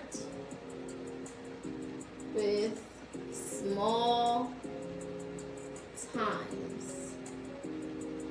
Okay? You want to start with smaller times. Don't start meditating for the first time and set your timer to 30 minutes. What is you doing but stressing yourself out? That's the reason why most of y'all can't make it past the first stages of meditation, because you're in there trying to meditate for an hour. You ain't never did this shit before. And if you've done it before, you've never done it to the point where you are completely secure in it and it's quality meditation. You ain't never did this. Why are you sitting down trying to fucking meditate for 2 hours? That's crazy. Okay? Start with small times. This could be setting your clock to 1 minute. Literally small. I'm not talking about, oh, small means 10 minutes. No, babe. Small can mean 30 seconds. How long can I sit here and focus on a single thought for 30 seconds? How long can I sit here and focus on a single thought for a minute? Then maybe I can move it to 3 minutes. Then maybe I can move it to 5, then to 10, then to 15, then 20, then 25, 30, 35, 40, until I get to an hour. But I'm not just going to start out the gate meditating for an hour. That's ridiculous. Okay? Think of meditation like building a muscle. If I'm trying to grow a certain muscle in my body, I'm not going to go in the gym and pick up a 100-pound weight. That's ridiculous. Okay? I might start with a 20. Hell, I might start with 2 10s. But I'm not going to go in there and just start benching 300. It don't work like that, right? So you want to start with small increments of time and see how long you can be consistent with that for at least 2 weeks. Why 2 weeks, Poca? Because habits are made in 15 days. You form a habit in 15 days. So if you can constantly meditate uninterrupted for a minute for 2 weeks, again, you're starting small, for 2 weeks, you're going to form a habit. You're training your brain. You're training yourself to be able to do that, to sit there, to focus in. Okay? You're adjusting the chemistry in your brain. All right? So starting small is the first step. Next thing to know.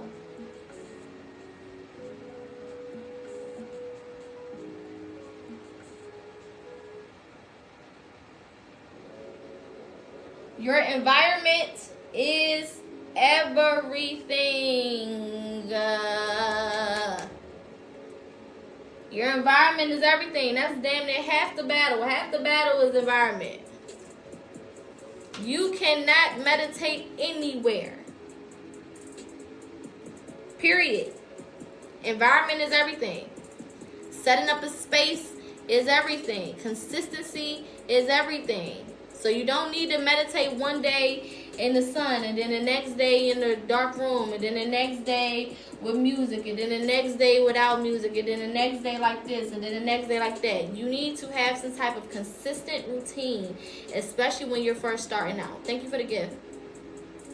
There needs to be some type of consistency until you are able to get better and be more proficient in your meditation. It needs to look the same.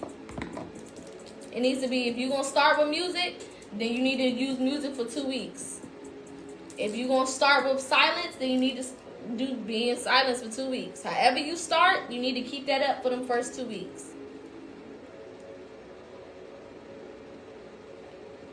Before you go switching shit up. Okay? Now, before you meditate, you always want to set up your environment. So are you meditating with candles? Are you meditating with sound frequencies? Are you meditating with crystals? Are you meditating sitting down? Are you meditating standing up? Are you meditating with your back against the wall? Are you meditating outside in the sun? What does your environment look like? What do you want your environment to constantly look like in your beginning stages of meditation? And I don't care how long you've been on your journey. If you have not mastered meditation, you need to start from here. There's people who've been on their spiritual journey for years and haven't mastered meditation. That don't mean you go and you start 30 minutes and you start doing a whole bunch of extra shit just because you've been on your journey for a while. No. It don't matter how long you've been on your journey. If you have not mastered this yet, then you need to start from the beginning. Okay? So that environment is half the damn battle. Okay? The next thing.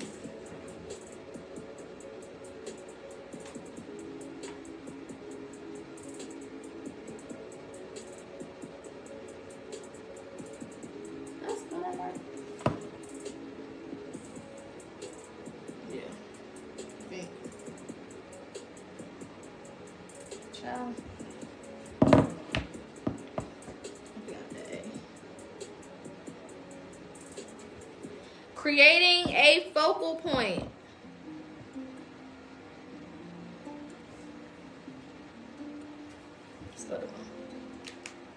All right, you need to establish your focal point.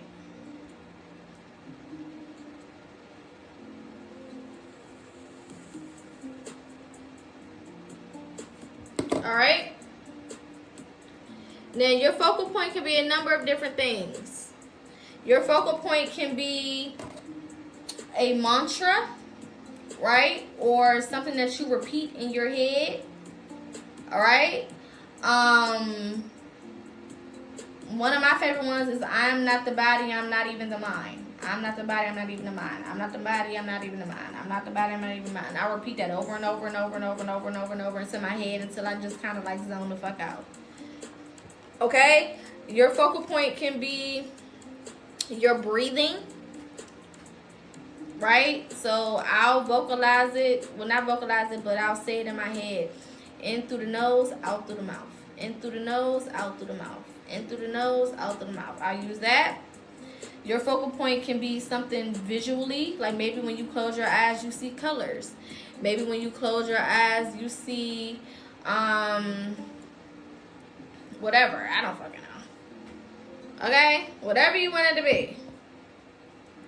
But you need to have some type of focal point.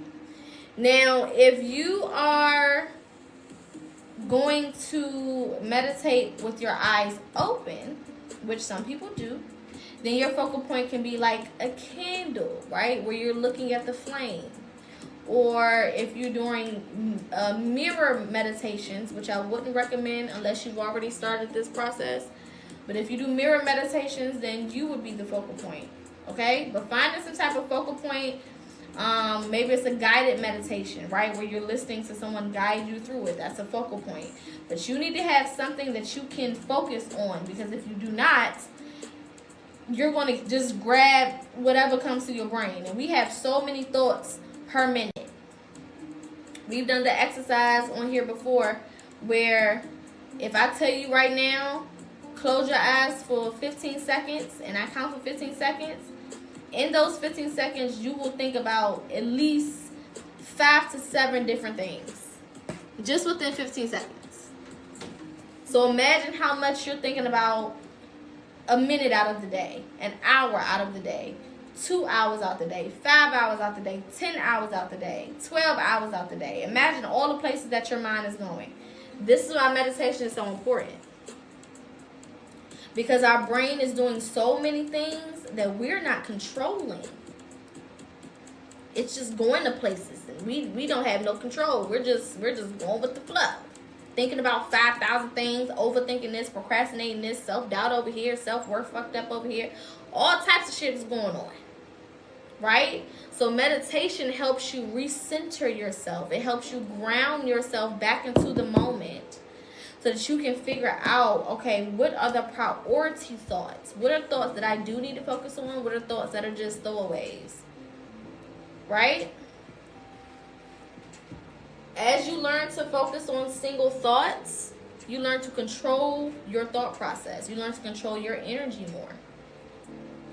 You are the energy, right? So when you learn how to control that, when you learn how to navigate that, you become more and more in control of this vessel instead of it controlling you. Okay? Because we're not playing that. All right? So these 3 steps, if you can keep these in mind, you will be A-okay. Now, there are different meditation techniques, okay, or different ways to meditate. If you are just starting out with meditation, then you need to be doing the regular, generic, finding a place to sit, okay? Make sure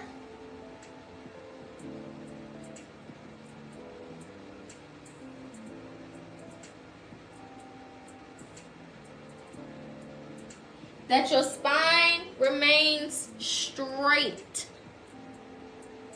Okay? So don't meditate laying down, hunched over. If you just learn to meditate, don't lay down, period. Because your ass will go to sleep. And that just defeats the purpose. That's not a meditation no more. That's a sleep. Okay? Don't lay down. Don't do that. I can't tell you how many times I woke up like, damn. Well, I ain't tired no more, so I accomplished something. That wasn't the point. Okay? What the hell? Don't lay down. Now, you can sit up with your back straight against something. So if you're going to use a chair, back straight against the wall. If you're going to sit on the floor, back straight against the wall. Okay? If you're not going to use the wall to hold yourself up, then you need to have a straight back. Okay? Work on your posture. Posture needs to be nice, straight up and down. Right? Because this is when we get into Kundalini energy. Okay?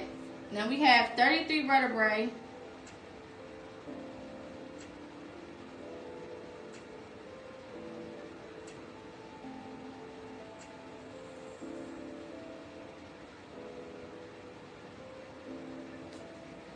Alright? You got 33 vertebrae going up your spine. Right? Now your spine controls your nervous system. Your nervous system is your physical energy center. So your nervous system is the body's energy center. The soul is energy, period. But the nervous system is the body's energy center. Right? So when you're meditating, that energy is traveling up those 33 vertebrae of the spine. And it's arriving at the middle of your head.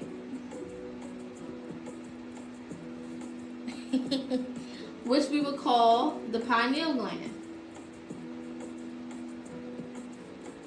Okay? AKA the snake energy.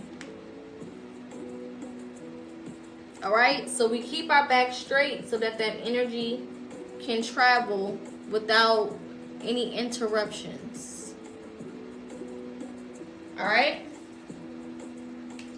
Now, like I said, if you're just starting out, you need to be doing regular meditations. Eyes closed, back straight, in whatever environment you have deemed worthy. Okay? Before you meditate, you can smudge. You can use your Palo Santo. You can put your crystals and activate your crystals, right? We talked about all of that before. You can activate the crystals. You can hold them in your hand. You can put them around you. You can put it on your head. You can put it in your bra, in your pants. I don't know what you need it for. It's not my business, okay? But that would be your time to put all of that around, okay? Now, there's other different types of meditations, so we're going to go through a couple.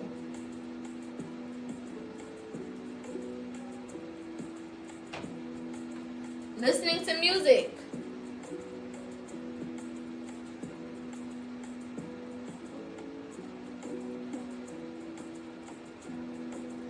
Eating or drinking.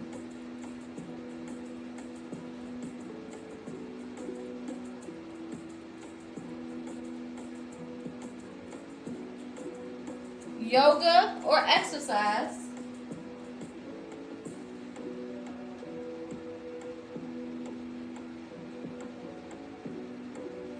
Driving or walking or running.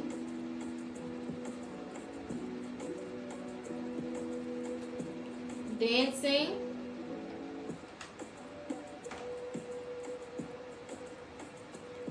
Art.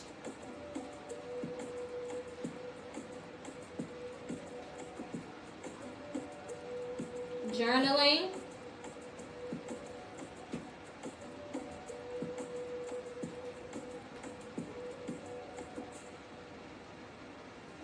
Cooking.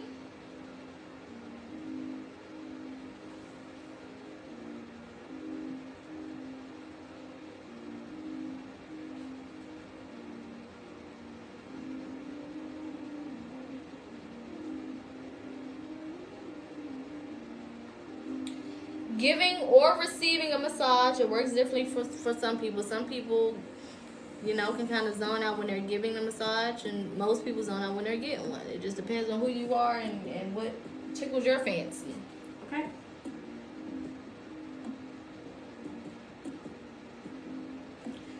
Breath work. And then, of course, we have sounds. Okay, so this would be frequencies.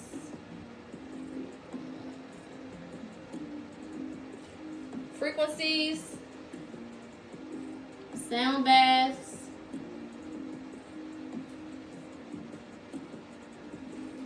Singing bowls. Somebody asked me about singing bowls earlier. Tribal music.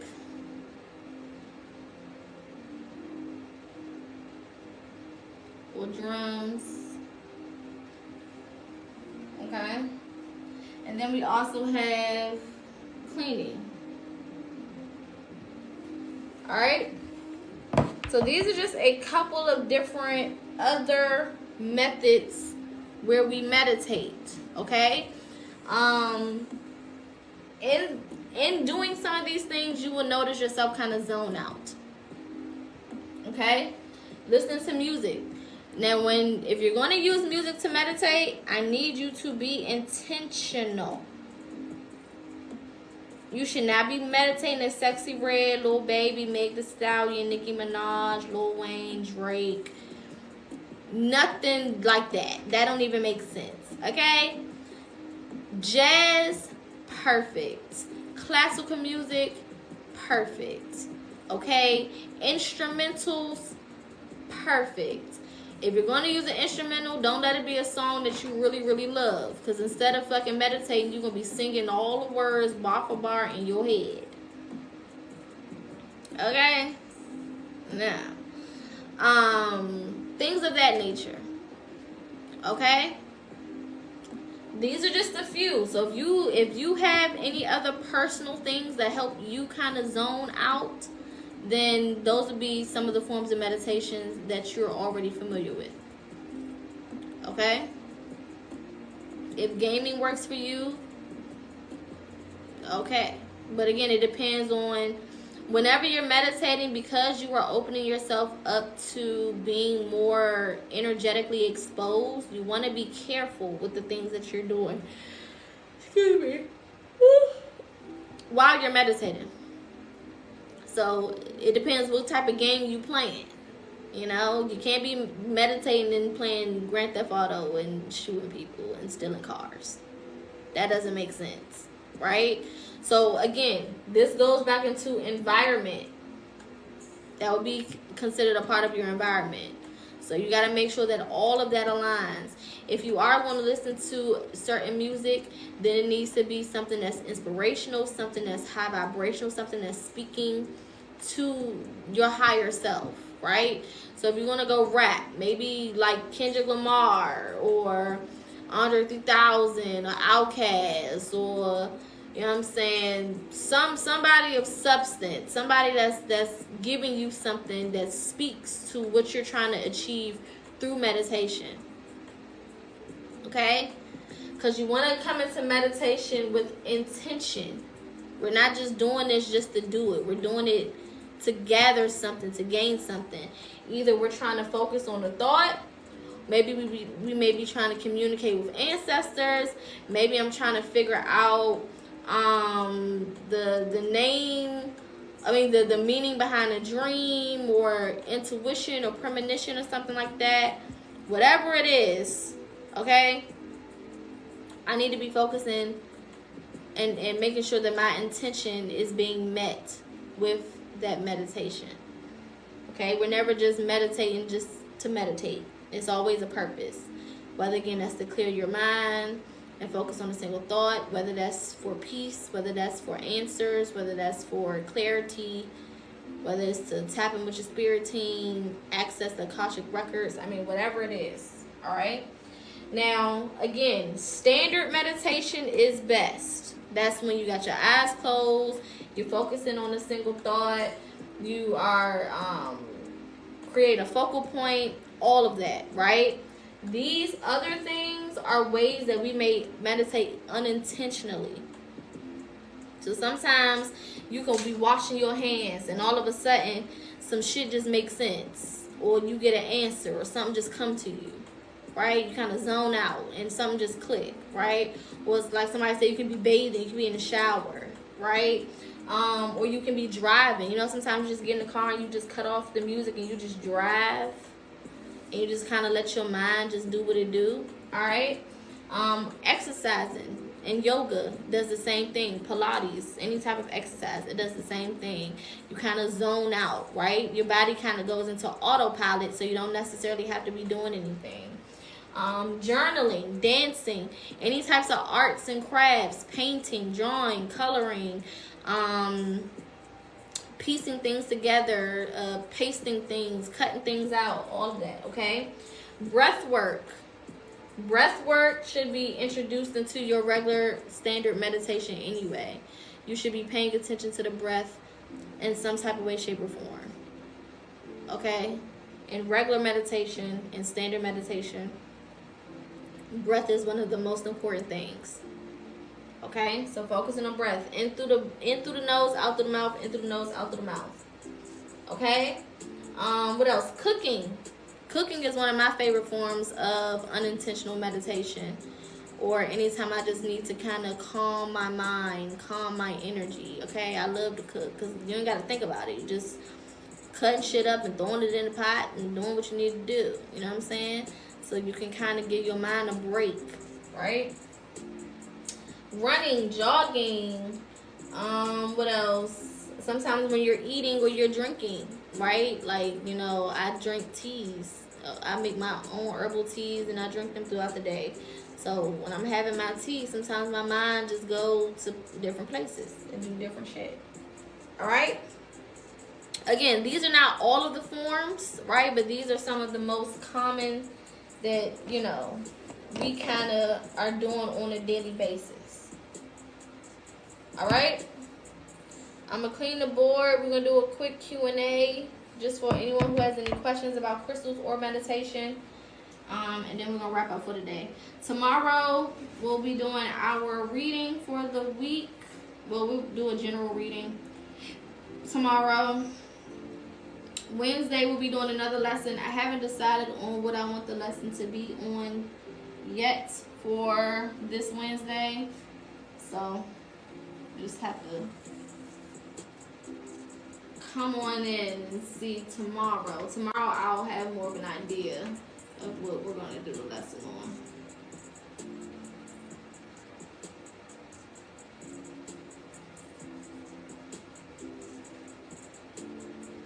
Alright. If you do have any questions, you can go ahead and start putting those in the comments. I'm going to go through them in the order that they were written. Or sent, rather.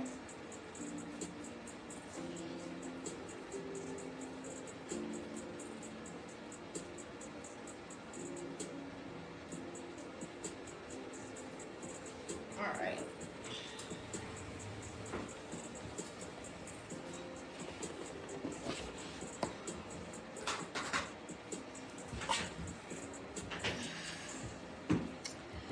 Okie dokie. Let's back this out a little bit. All right, cool. All right. Questions, comments, and concerns. Can I do the lesson Wednesday on shadow work? We did shadow work. We did shadow work and self-love last Wednesday, if I'm not mistaken. That's on YouTube. So as long as you subscribe to the YouTube, you should be able to go over there and watch that from the beginning. I think that one was probably like 3 hours long. But yeah, we went over shadow work, we went over self-love, and we did childhood trauma healing.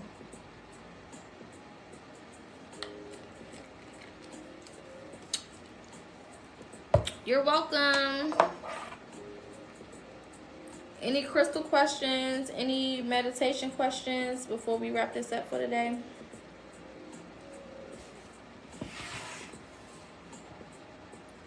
So far, the lessons that are on YouTube is birth charts, numerology, the zodiac signs, shadow work, and self-love. We did one on life path numbers and personal years. I'm trying to think. Any tips for brain fog? Meditation is definitely number one suggestion for brain fog, because usually the fogginess comes from too many overwhelming, unnecessary thoughts that are compromising the healthy thoughts or taking up space of, you know, what could be used for healthy thought. Also, detoxing is good for brain fog. Literally detoxing, but also energetically detoxing. So, taking some time away from people, places, and things, tuning in with self-care, having conversations with yourself is important. Asking yourself questions is what I mean by conversation with yourself. Like literally, like, Poca, why do you feel the way you feel? Oh, well, I think I feel this way because blah, blah, blah, blah, blah. Well, why do you feel like that? Well, maybe it's because of blah, blah, blah, blah, blah, blah, blah, blah. Well, where did that come from? Well, probably came from the other day when I was doing X, Y, and Z and whatever. Because only you know the answers to why you feel the way you feel or why you are in the energy that you're in. So nobody else can really help you get to the bottom of it. So you might as well just soul search anyway. Okay. Will we ever cover rooms? I don't personally use rooms, so I don't see us necessarily covering rooms. I might do one on spiritual gifts. At some point, I guess. Maybe.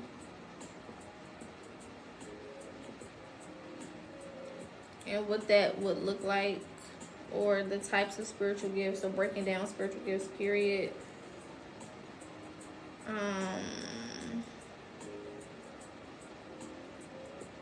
I'm trying to think.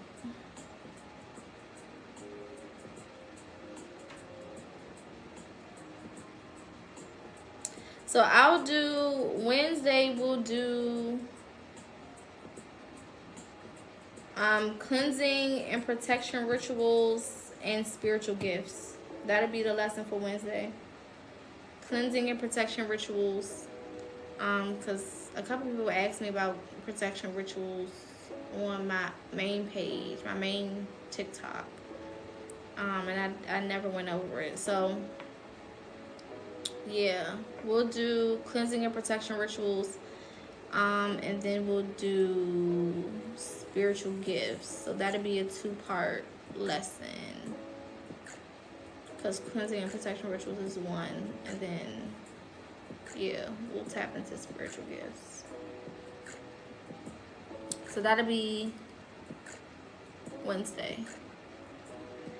Do you think everyone has a spiritual gift? I personally don't. Everybody has a spiritual gift, right? But everybody's spiritual gift doesn't look the same.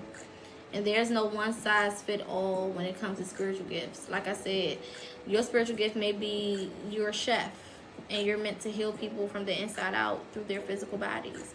Your spiritual gift could be you're a barber and you're meant to work on the crown and the hearts of people, right? Because barbers aren't just barbers, hairstylists aren't just hairstylists, they're also therapists. They also listen to you and chit chat with you and talk to you, and you have so many different conversations. Some people could be a teacher, right? Your spiritual gift may be to educate people through lessons, through books, through lectures or whatever. Some people's spiritual gifts are to sing or to dance or to be an author or a poet or to paint and reach people through, you know, the subconscious when it comes to paintings and drawings and art of that nature. Some people's spiritual gift is to be innovative, whether that's creating some type of innovative machine for something, or some type of whatever, you know what I'm saying? Who fucking knows? Whatever they supposed to make. Some people's spiritual talents are in fashion. Fashion holds a lot of energy. The way that you wear your clothes, the colors that you wear, the fabrics that you put on your skin, all of that is energetic as well. Tattoo artists, piercers, those are very, very spiritual jobs or spiritual gifts, because you are, with tattoos, you are permanently creating a frequency on someone's body, and that thing will forever, you know, affect them in some type of way, shape, or form, right?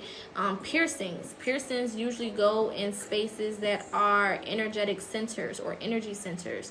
So we pierce our ears for a reason, right? Because there's frequency and sound that is emitted for us to hear, right? So this would be considered a chakra point or an energy point, right? And wherever you put the piercing can either add to that or take away from that. That's why I pierce my tongue. A lot of people think, you know, tongue piercings is like, oh, she just a freaky frog and she just wanted to pierce her tongue. Like, no, I use my voice 24/7. My gift is through, one of my main gifts is through my ability to talk and communicate, right? So me piercing my tongue was to heighten the energy that comes from that space, right? That's like if you get your, I forget what this piece is called. I don't know if this is your tragus or I forget the name of this piece, but this can stop headaches, right? So you have pressure points, you have energy centers. So there's a lot of different, and we'll get deeper into this Wednesday, but there's a lot of different things that you can do. Remember, you are spiritual, so anything you touch will be a spiritual gift. Whatever you align with will be your spiritual gift. It doesn't matter what it is, because you're the energy, you're the magic, you're the spirit. Okay? So whatever you're supposed to be doing will become one of your spiritual gifts if you are aligned with it. Keyword is alignment. A lot of people out here doing shit just because it sounds spiritual. But when you understand that wherever you go, spirituality goes with you, then you'll start living in your actual purpose and not just doing shit because it sounds spiritual. Okay? We do lessons every Monday and Wednesday, Tuesdays, Fridays, and Sundays. We do general readings, and Thursdays we do topics and Q&A sessions. Okay? All of my lives usually start between 3 and 4:30 p.m. Eastern Standard Time. I'll probably be in here earlier tomorrow. We started a little late today, about like 4:30. So I'll probably be in here about 3:30 at the latest for tomorrow's live. And that'll be a general reading. I don't know necessarily what angle we'll be pulling cards from, but yeah, sometimes it's from a dream that Spirit gave me. Sometimes it's from, we just find out together. Sometimes it's whatever intuitively comes at the moment. Whatever. What is the spiritual connection with the eyebrow piercing? I'm not specifically sure. I'm not specifically sure about that particular piercing. But look it up. Figure out what pressure points are there. Figure out what parts of the body. Because you know the face, there's something called face mapping. Right? So each part of your face is linked to an organ in the body. So figure out what organ, you know, is in that area. And then kind of go from there. Alright? Yes, turn your notifications on so that you know when I go live. Make sure that you're following as well. So that you can see and be updated to what is going on. All right. Again, tomorrow I'll be on here about 3:30 p.m. Eastern Standard Time. So that'll be 2:30 Central Time and 12:30 Pacific Time. For those who want to join. Thank you again, everybody, for the gifts. All gifts are appreciated, but not mandatory. So shout out to everybody who wanted to invest that way. My YouTube is PocaSPEAKS. You can just click the link in my bio. It should take you there. I'll put it in the comments as well. But yeah. Also, remember that special on my website is still available. You spend $50, you get 20% off of an additional service. Promo code is PocaHonest.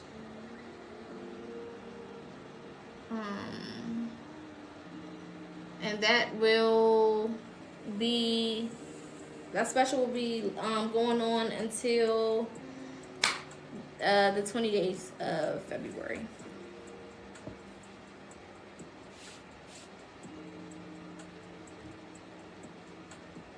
Let me make sure.